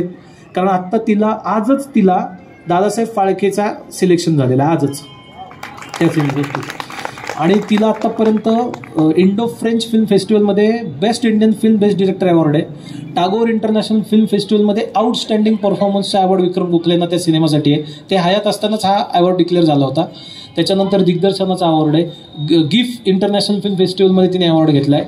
त्याच्यानंतर मड इंटरनॅशनल फिल्म फेस्टिवलमध्ये अवॉर्ड घेतला आहे. असे अजूनशे बरेचसे फेस्टिवल्स आहेत ज्याच्यात 10-11 फेस्टिवल ती जिंकली. आणि अजून ती आता पुढं प्रवास करते. आता कुमकुम अर्चन जशी रिलीज होईल तशी ती होईल. सगळी फिल्म पूर्ण झाली, शूट केली आणि मी त्यांना डबिंगला बोलवलं. तुमच्यापैकी काही लोकांना माहीत असेल, ते डबिंगचं इन्स्टिट्यूट विक्रम गोखले चालवायचे. ते मुलांना शिक्षण द्यायचे. त्यांचे बरेचसे विद्यार्थी आज खूप मोठमोठ्या ठिकाणी डबिंग करतात. आता त्यांच्याबरोबर डिरेक्टरनी डबिंग, मुळात त्यांच्यासारख्या माणसाला ॲक्शन म्हणणं हे मला एक चॅलेंजच होतं शूटिंगच्या ह्याच्यात. तर ते आमच्या भोवतीची आमची सगळी असिस्टंट लोक, एक नवीन प्राणी आल्यावर त्याच्या भोवती गर्दी करून जमावे तसे सगळे त्यांच्या भोवती जमले होते. ते सगळ्यांशी प्रेमाने वागत होते, गप्पा मारत होते, सगळ्यांना छान वाटत होतं. फर्स्ट क्लॅप झाला, ते रूममध्ये विश्रांतीला गेले आणि त्यांनी सांगितलं की माझा सीन असेल तेव्हा मला बोलवा. माझा प्रमुख सहाय्यक त्यांना बोलवायला गेला. हे बघा, आता आम्ही नगरसारख्या ग्रामीण ठिकाणातनं आमचं आयुष्यातलं काम करताना सिनेमा फिल्म मेकर झालो आहे. त्यामुळे माझा असिस्टंट साधा आहे बिचारा. तो त्यांना बोलवायला गेला. अक्षय नाव आहे त्याचं, अक्षय देशपांडे. तो म्हणाला, गोखले सर चला, सीन तयार आहे. तर गोखले सरांनी विचारलं, काय सीन आहे. तर तो म्हणाला, सर तुम्ही तिकडं असता, कॅमेरा इकडं असतो. ते विद्यापीठच होतं की त्यांनी आम्हाला खूप गोष्टी दिल्या, शिकवल्या, सांगितल्या, कसं करायचं ते सांगितलं, छोटे छोटे शॉट. ते बरं, तुम्हाला आश्चर्य वाटेल, त्यांनी मला 3 सिनेमे दाखवले. लॉकडाऊनच्या काळात मुलगी अमेरिकेत असते, तिथे शूट केले त्यांनी स्वतः डिरेक्टर म्हणून अमेरिकेत. आत्ता ते एका मोठ्या वेबसिरीजवर काम करत होते ज्याच्यात आलिया भट्ट काम करते. ती त्यांच्या पणजीची भूमिकाची काहीतरी पहिली महिला अभिनेत्री आहे, कमलाताई गोखले. हां, तर असे त्यांनी बरेच त्यांच्या आयुष्यातल्या गोष्टी सांगितल्या, ऐकता आल्या त्यांच्याकडनं. खूप बोलायचे ते मोकळेपणे, फार कडक स्वभाव होता. जेव्हा फिल्म पूर्ण एडिट झाली तेव्हा त्यांना बोलवलं डबिंगला. तेव्हा ते आले एकदम आणि म्हणाले, 1 मिनिट, जर फिल्म नाही आवडली तर मी डबिंग नाही करणार. हा भयंकर आयुष्यातला टर्न असतो कुठल्या डिरेक्टरचा, की सगळे पैसे संपलेले असतात तेव्हा डबिंग चालू असतं. आणि डबिंग जर नाही केलं तर विक्रम गोखलेंना दुसरा कोण आवाज देणार आहे. ती फिल्म बाहेर गेली तो कोण बघणार आहे. ह्याच्या अनंत अडचणी. मी त्यांच्याकडे बघतच राहिलो की जर नाही आवडलं ह्यांना तर हे नाही करणार आहेत सिनेमा. आमचं तर काम संपलंय, सगळं संपलंय. नंदू माधव त्यांचं शूटिंग संपलं, सगळ्यांचं संपलं. आणि आता माझ्या मनात खूप धाकधूक होती की आता हे काय होईल. खुर्ची टाकली, म्हणाले आधी फिल्म सुरू करा. डबिंग स्टुडिओमध्ये अख्खी फिल्म बघितली. काही विनोदी प्रसंग होते, काही गंभीर होते, एकदाही हसले नाही. शांतपणे सगळं बघितलं आणि मी सिनेमा सोडून त्यांना बघत होतो. म्हणजे 33 मिनिटाची शॉर्ट फिल्म आहे, तर सिनेमाच्या ऐवजी मी 33 मिनिटं त्यांनाच बघायचो की आता काय म्हणतील. सगळी फिल्म संपली आणि माझ्याकडे वळलं आणि म्हटले, इकडे. त्यांच्या पोटात गोळा झाला. ते इकडे त्यांचा जो सॉफ्ट असायचा ना तो खूप जबरदस्त होता. खांद्यावर हात ठेवला, मला म्हटले, बरं करतोस तू, बरं. हे ते म्हणाले, मला वाईट वाटलं. म्हटलं आपण फारच असे अगदी टाकाऊ दिग्दर्शक असणार आहे की हे आपल्याला बरं करतो म्हणाले. तर तो त्यांचा स्टुडिओ आहे ज्याच्यात आम्ही हे सगळं डबिंग केलं. तर डबिंग करणारा मुलगा बाहेरून हसला. मला म्हटलं, तुम्हाला बरं करतो म्हटले ते. म्हटलं, अरे हो. अहो ते वाईट म्हणतात सगळ्यांना, तुम्हाला बरं म्हणाले. त्यांचं बरं म्हणजे तुम्ही समजून घ्या काय. मला नंतर कळलं म्हणजे चांगलं आहे, त्यांना आवडलं. अख्खं डबिंग केलं, खुश झालं. आणि मग मला म्हणाले की अजून काय लिहिलेस. मी एक गोष्ट ऐकवली, त्यांना भयंकर आवडली. 3 पात्रांची गोष्ट होती. मला म्हटले प्रोड्युसर आहे का देऊ, म्हटलं आहे, ठीक आहे मी करायला तयार आहे, सलग तारखा देतो, गोव्यामध्ये शूट करूया. राहून गेलं ते त्यांच्याबरोबर काम करणं. खरंच ते असते तर ती गोष्ट त्यांच्याबरोबर केली असते, कारण एवढा प्रतिभावान माणूस ज्याच्या मेमरीज इतक्या जुन्या आहेत. मी नगरचा आहे, अहमदनगरचे मामा तोरडमल तुम्हाला माहीत असतील, जुने नाटककार, त्याचे जुन्या लोकांना माहीत असतील, ज्यांचे सिनेमे होते, त्यांच्यासारख्या दिग्दर्शकाकडे काम केलं त्यांनी. किती पिढ्या बघितले त्यांनी, आयुष्यामध्ये किती टर्न्स बघितले, अन्न महाग असण्याचा काळ कसा असायचा, त्यांचे वडील रोल करायचे आणि कुठेतरी वाट बघायची की ती सिनेमात खोटी वापरलेली बासुंदी आपल्याला प्यायला मिळेल. ह्या आशेनं धडपड करणारे वडिलांचा संघर्ष त्यांनी आम्हाला सांगितला. सिनेमाकडे बघण्याचा एक अलग डायमेन्शन त्यांच्या. मला एक दुःख मात्र मनात कायम राहिलं, त्या व्यक्तीला जाण्याआधी पद्मश्री मिळायला पाहिजे होता, कारण तो खरंच इतका महान माणूस होता. आपण म्हणतो की ओंजळीमधनं भरून थोडंफार खाली सांडतं तर ते आपले पदरी पडतं, तसं आमचं भाग्य असावं की ते आमच्या पदरी पडलं. त्यांनी खूप मनापासून आशीर्वाद दिले फिल्म झाल्यानंतर, आणि म्हणाले, त्यांचा वाढदिवसाला मी फोन केला, 1 महिन्याने ते गेले. वाढदिवसाला आवाज थकलेला होता. मला म्हटले नवीन काय लिहिलेस. मला आश्चर्य वाटायचं की हा माणूस दमतो का नाही, त्याच्या रक्तात मनामनात सिनेमा आहे. सगळं आयुष्य असतं, एखादा माणूस म्हणून मी आराम करेन, तर ते म्हटले अजून काय नवीन लिहिलं असं असेल तर काहीतरी ऐकायला घेऊन ये आणि ती गोष्ट करूयात आपण, जरा माझे पाय बरे होऊ देत. नाही होऊ शकली ती, पण त्यांनी कालसर्प ह्या सिनेमामध्ये जे काम केलं ते अफाट आहे. अफाट म्हणजे अफाट आहे. तो जो शेवटचा सीन त्यांनी दिला आहे, ज्या माणसाच्या पण एक ज्योतिष आहे, ज्याला ज्योतिष विद्येचा जबरदस्त अहंकार आहे, आणि तो अहंकार संपतो, आणि अहंकार संपल्यानंतर तो समोरच्या ज्याला तुच्छ लेखत असतो त्या माणसाला हात जोडून नमस्कार करतो आणि गिल्ट व्यक्त करतो. एवढाच सीन होता. तो सीन मी शूट केला आणि मी कट म्हटलं, आणि त्यांनी माझ्या चेहऱ्याकडे बघितलं आणि मी पुढे निघून गेलो. तर मला म्हटलं 1 मिनटं थांब, काय झालं. म्हटलं सर छान झालं. नाही काय झालं काय सर, थोडं तुमच्या डोळ्यात पाणी. मला म्हणे नाही ऐक, हे सगळ्या लोकांमध्ये सांगायचं ते try not to cry. Try not to cry ही अभिनयाची सगळ्यात उत्तम व्याख्या आहे. रडेल तर कोणी, पण मी अश्रुपात नाही करत म्हणाल. माझे सिनेमे त्यांचे ते पॉज घेऊन सांगायचे, माझे सिनेमे बघा मी अश्रुपात नाही करत. मग मी कसं असतं ते त्यांनी समजून सांगितलं. पण ते म्हटले काम कर, तुला वेगळा देऊन दाखवतो असेल कदाचित तुला आवडेल. अजून क्लोज लावली, म्हणजे त्यांचा एवढा स्पेस फक्त दिसेल असे लेन्स लावली आणि तो शॉट घेतलाय. तो जो त्यांनी केलाय ना, तर तो शॉट झाल्यावर हसले आणि म्हणाले काही शॉट एक नट असतो ना, तो परत नाही करू शकत, एकदाच होतो त्याच्याकडनं. माझ्या आयुष्यातल्या त्या शॉटमध्ये आजचा शॉट जमा झाला. फार सुंदर तो शॉट आहे ज्याच्यावर सिनेमा संपतो. तर अशा गोष्टी मला नेहमी वाटतं की ही लोक आपल्याला आयुष्यात समृद्ध करतात आणि आपला प्रवास पुढचा चांगला होतो. ते पाहिजे होते. आजही अशी माणसांचा सहवास आम्हाला थोडा मिळाला, पण एक असा हा सगळा प्रवास आहे. आणि म्हणून मला नेहमी असं वाटतं की समाजाच्या गोष्टी म्हणजे चित्रपट हे प्रतिबिंब आहे. जसं एक वाक्य की तुम्ही जे विचार करता तसेच तुम्ही होता, तसं कदाचित सिनेमा पण आहे की ज्या गोष्टी आपण मानतो, ज्या गोष्टी आपण घेऊन जगतो, तोच सिनेमा असतो. काही लोक सिनेमा विनाकारण जगू शकत नाही. ते जगता ज्यांना येतं, ती पॅशन ज्यांच्यामध्ये आहे, तर ते त्यांच्या मनातलंच त्या पडद्यावर मांडण्याचा प्रयत्न करतात. आणि एक गोष्ट मला खूप कळली की चांगल्या गोष्टी ह्या समाजात खूप टिकतात, चांगले मॉरल फिल्ममध्ये टिकतात. आजही राजू हिरानींच्या सिनेमातल्या कितीतरी गोष्टी मला खऱ्या वाटतात, चांगल्या गोष्टी पटतात. आता आम्ही बरेचसे सिनेमे बघितले ज्याच्यामध्ये चांगल्या गोष्टी सांगायचा प्रयत्न केला आहे. तर सिनेमा हे एक गॅझेट आहे. मला सत्यजित रे यांचं हे वाक्य काय आवडतं की आपण पुढच्या पिढीला काय देऊन जाणार आहोत. अंकुश चौधरीचं एक वाक्य, अंकुश दादाचं, आणि हे ना जसे मी तुम्हाला काही काही वाक्य सांगतोय, गोखलेंचं असेल तसं एक वाक्य होतं. ते अंकुश दादा मला म्हणायचं, एक लक्षात घे, शूट करून तू ओके म्हणेपर्यंत तुझ्याकडे वेळ असतो. ज्या दिवशी ओके म्हणतोस त्या दिवशी तयार झालेलं शॉट परत कधीही बदलता येत नाही, ते परत कधीही पुसता येत नाही. आणि जर तो शॉट चुकीचा मनासारखा नसेल झाला तर आयुष्यभर ते खात राहतं तुम्हाला की तू चुकलायस दिग्दर्शक म्हणून, हे तू लिहिलं नव्हतंस, हे झालंय. आणि ते तुम्हाला आतमध्ये स्वस्थ जगू देत नाही. म्हणून शेवटपर्यंत त्याच्याशी प्रामाणिक राहिलं पाहिजे. जे आपल्याला लिहिलंय, जे आपण दिग्दर्शित करतोय, जे आपल्याला करून घ्यायचं आहे, अशा अनेक गोष्टी आहेत ज्याच्यामुळं आपण समृद्ध होत जातो. आणि हा असा एक प्रवास आहे. म्हणून मला नेहमी वाटतं की आपण जे करतो ते प्रतिबिंब आहे.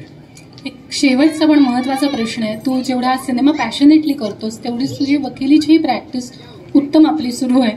तर इथे बरीच तरुण मंडळी मला दिसतात ज्यांना कदाचित या क्षेत्रात यायचं असेल, काहीतरी काम करायचं असेल, तर त्यांना तू काय सांगशील की तुझं करिअरचा एक कसा आलेख होता आणि शेवटचं आहे मार्गदर्शन थोडं. मी मित्रांनो मार्गदर्शन वगैरे करू नाही शकत कारण मी तेवढा मोठा नाही आहे.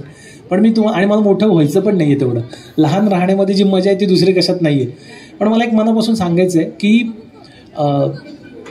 आपण जर एखादी गोष्ट खूप मनापासून करायची ठरवली तर ती शेवटपर्यंत न सोडता सातत्यानं करत राहिलो तर आपल्याला चांगली माणसं आयुष्यात येतात. चांगली माणसं आयुष्यात, चांगल्या गोष्टी तेव्हाच घडतात. अमिताभ बच्चनला प्रश्न विचारला होता की तुम्ही अमिताभ बच्चन का झालात, तर त्याचं छान उत्तर त्यांनी दिलं होतं की माझ्या आयुष्यात करेक्ट वेळेला करेक्ट माणसं मला मिळाली आणि त्यांच्यावर मी करेक्ट काम करू शकलो म्हणून मी अमिताभ बच्चन झालो. तर ना ही गोष्ट खूप आपल्याला मार्गदर्शक आहे की मला नेहमी असं वाटतं की आपण जेवढे आपल्यामधले कोणी मित्र असतील ज्यांना ह्या माध्यमाकडे बघायची कदाचित एक दृष्टी मिळेल, ज्यांना ह्यात यायचं नाही आहे, ज्यांना ह्यात यायचं आहे, तर मी एक नक्की सांगतो तुम्हाला, मी तुमच्यासमोर असा माणूस आहे ज्याच्या पहिल्या शॉर्ट फिल्मला राष्ट्रीय पुरस्कार आहे. मला Ashutosh Gowariker national film award फेस्टिवलला भेटले, कारण खरी गोष्ट अशी आहे की आपले मराठी लोक कमी होते, हिंदी लोक तर आपल्यापेक्षा कमी होते आणि दक्षिणात्य सिनेमातल्या लोकांचा दंगा होता राष्ट्रीय पुरस्काराला यावर्षी. तुफान लोक होते त्यांचे, सोराई पत्तूरची माणसं होती, तमिळ होते, मल्याळम होते, सगळे बरोबर बसायचे. आम्हीच काही मराठी लोक, कवी सौमित्र, किशोर कदम माझ्याबरोबर होते, आम्ही ठराविक लोक बरोबर होतो. तर तेव्हा मला ना आशुतोष गोवारीकर दिसले आणि मी म्हटलं ह्यांना तर अवॉर्ड नाही आहे. मग कळलं ते परीक्षक होते. तर ते तिथं आले आणि मी त्यांना भेटलो आणि म्हटलं की सर आम्ही मराठी आहोत. तर ते एकदम थांबले आणि म्हणाले 5 मिनिटात आलो. ते काहीतरी काम संपून आले आणि म्हणाले मला आनंद वाटला, काय केलं तुम्ही? आम्ही असा सिनेमा केला. म्हणजे पहिली शॉर्ट फिल्म आहे म्हणे. हो. त्यांनी एक चांगलं वाक्य सांगितलं म्हणे, आयुष्याच्या पहिल्या टप्प्याला जर राष्ट्रीय पुरस्कार मिळाला तर करिअर ब्राईट आहे, खूप काम करा पुढे. आयुष्याच्या इनिंग मधल्या टप्प्यात जर राष्ट्रीय पुरस्कार मिळाला तर असं समजा की आता दुसरी इनिंग सुरू झाली आणि आयुष्याच्या शेवटच्या टप्प्यात राष्ट्रीय पुरस्कार मिळाला तर ओळखून घ्या शेवट गोड होतोय. म्हटलं हे फार छान आहे.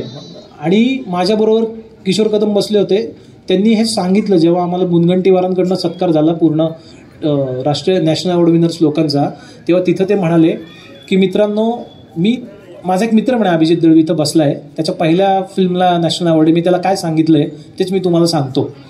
म्हणाले एक कविता म्हणून दाखवली आणि लास्टला म्हणाले की मी 32 ते 33 वर्ष इंडस्ट्रीत काम करतोय, 8 वेळा राष्ट्रीय पुरस्कार हुलकावणीतून निघून गेला, 8 वेळा. आणि आत्ता तर मला वाटतच नव्हतं मला मिळेल, पण आत्ता मला राष्ट्रीय पुरस्कार मिळाला आहे तर मला माझं आजपर्यंत केलेलं काम धन्य झालं असं वाटतं. तर हा एक राष्ट्रीय पुरस्कार आहे. तर मला तुम्हाला असं सांगायचं की जर माझ्यासारखा माणूस, मी माझी पूर्ण वकिली करतो, माझा वकील हा पेशा आहे आणि याबरोबर मी तेवढंच हे काम करतो आणि मी हे काम करू शकतो कारण मी बिलवाला नेहमी थँक्स मिळेल, कारण तिची ती आवड आहे आणि तिची ती पॅशन आहे जी माझ्याबरोबर आहे आणि ती आहे म्हणून मी हे करू शकतो चांगलं, कारण त्यावेळेस वकिली ती करते म्हणून मी इकडं बाकीचं करू शकतो. तर ह्याच्यामध्ये मला असं वाटतं की जर माझ्यासारखा माणूस हे करू शकतो तर नवीन आलेली मुलं नक्की करू शकतात. FT आहे, स्टुडंट सत्यजित रे फिल्म इन्स्टिट्यूट आहे, अजून काही चांगल्या इन्स्टिट्यूट आहेत जिथं ते शिकू शकतात. ज्यांना माझ्यासारखे असतील, ज्यांना शिकता नाही आलं ते अभ्यास करून शिकू शकतात, अनेक चांगले सिनेमे बघून शिकू शकतात आणि त्याच्यातनं त्यांना खूप संधी आहेत. आत्ता अनेक OTT प्लॅटफॉर्म आहेत जिथं लोकांना सिनेमे हवेत. डिजिटल फॉर्मेशनमुळे आज पटापट सिनेमे बनत आहेत. कंटेंटची कमी आहे, चांगल्या लेखकांची गरज आहे, दिग्दर्शकांची गरज आहे, नटांची गरज आहे.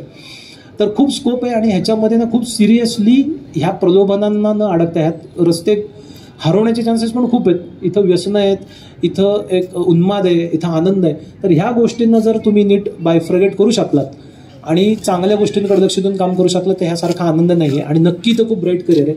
मला नेहमी असं वाटतं की कुठलाही सिनेमा, मला जाताना एवढं सांगेन, कुठलाही सिनेमा बघून अरे हा वाईट आहे असं म्हणा, पण ना नसेल तर नक्कीच म्हणा, पण ना त्या सिनेमाच्या मागं खूप मेहनत असते. ती माणसं एवढी कष्ट करून बनवतात तेव्हा ते बनताना कोणालाच असं नाही वाटत मी वाईट सिनेमा बनवावा. प्रत्येक माणूस जसा स्वतःच्या कुवतीनं घर बांधतो, गाडी घेतो, तसं त्याच्या कुवतीनं तो बनवतोय. पण सिनेमाकडे बघण्याचा दृष्टिकोन लोकांनी बदलला पाहिजे, आजच्या पिढीने पण बदलला पाहिजे, त्याच्याकडे एक संधी म्हणून पाहिलं पाहिजे आणि त्यात काम करायला पाहिजे असं मला वाटतं. थँक्यू. आज आपल्याला इथे बोलवलं. हो, ठीक आहे. तर मी सगळ्यांचे मनापासून आभार मानतो की वैद्य सर, आदरणीय वैद्य सर इथं आहेत, त्यांनी आम्हाला बोलवलं. त्याच्यानंतर इथं आमचा एक छान मुलाखतीसारखा एक कार्यक्रम झाला. मी अनेकदा आधी पण लग्नाच्या बिलवाशी लग्न होण्याच्या आधीसुद्धा इथनं जायचो, मी गणपतीचं दर्शन घ्यायचो. कृष्णाबाई उत्सवाबद्दल मी ऐकलं होतं. ही खरंच कृष्णाबाईची कृपा आहे की तिच्या ह्या ठिकाणी असा कार्यक्रम होणं आणि हा पुरस्कार मिळाल्यानंतर तिचा आशीर्वाद लाभणं. तर मी वैद्य सरांचे मनापासून आभार मानतो. माझे सासरे आदरणीय किशोरजी अभ्यंकर साहेबांचे मी मनापासून आभार मानतो की त्यांनी मला एवढी सुविद्य छान पत्नी त्यांच्यामुळं मला मिळाली. त्याच्यानंतर माझ्या सासूबाई इथं बसल्यात, त्यांनाही मी नमस्कार सांगतो. की जेव्हा चांगलं कुटुंब आणि चांगली लोकं आपल्याबरोबर असतात तेव्हा आपलं चांगलंच होतं आणि आपण चांगलं काम करू शकतो. त्यामुळे खूप सगळ्यांचे मनापासून आभार. ह्या कार्यक्रमाला आम्हाला बोलावलं आणि तुम्ही एवढ्या वेळ बसून ते ऐकलं, त्यामुळे तुमच्या सगळ्यांचे मनापासून आभार. थँक्यू.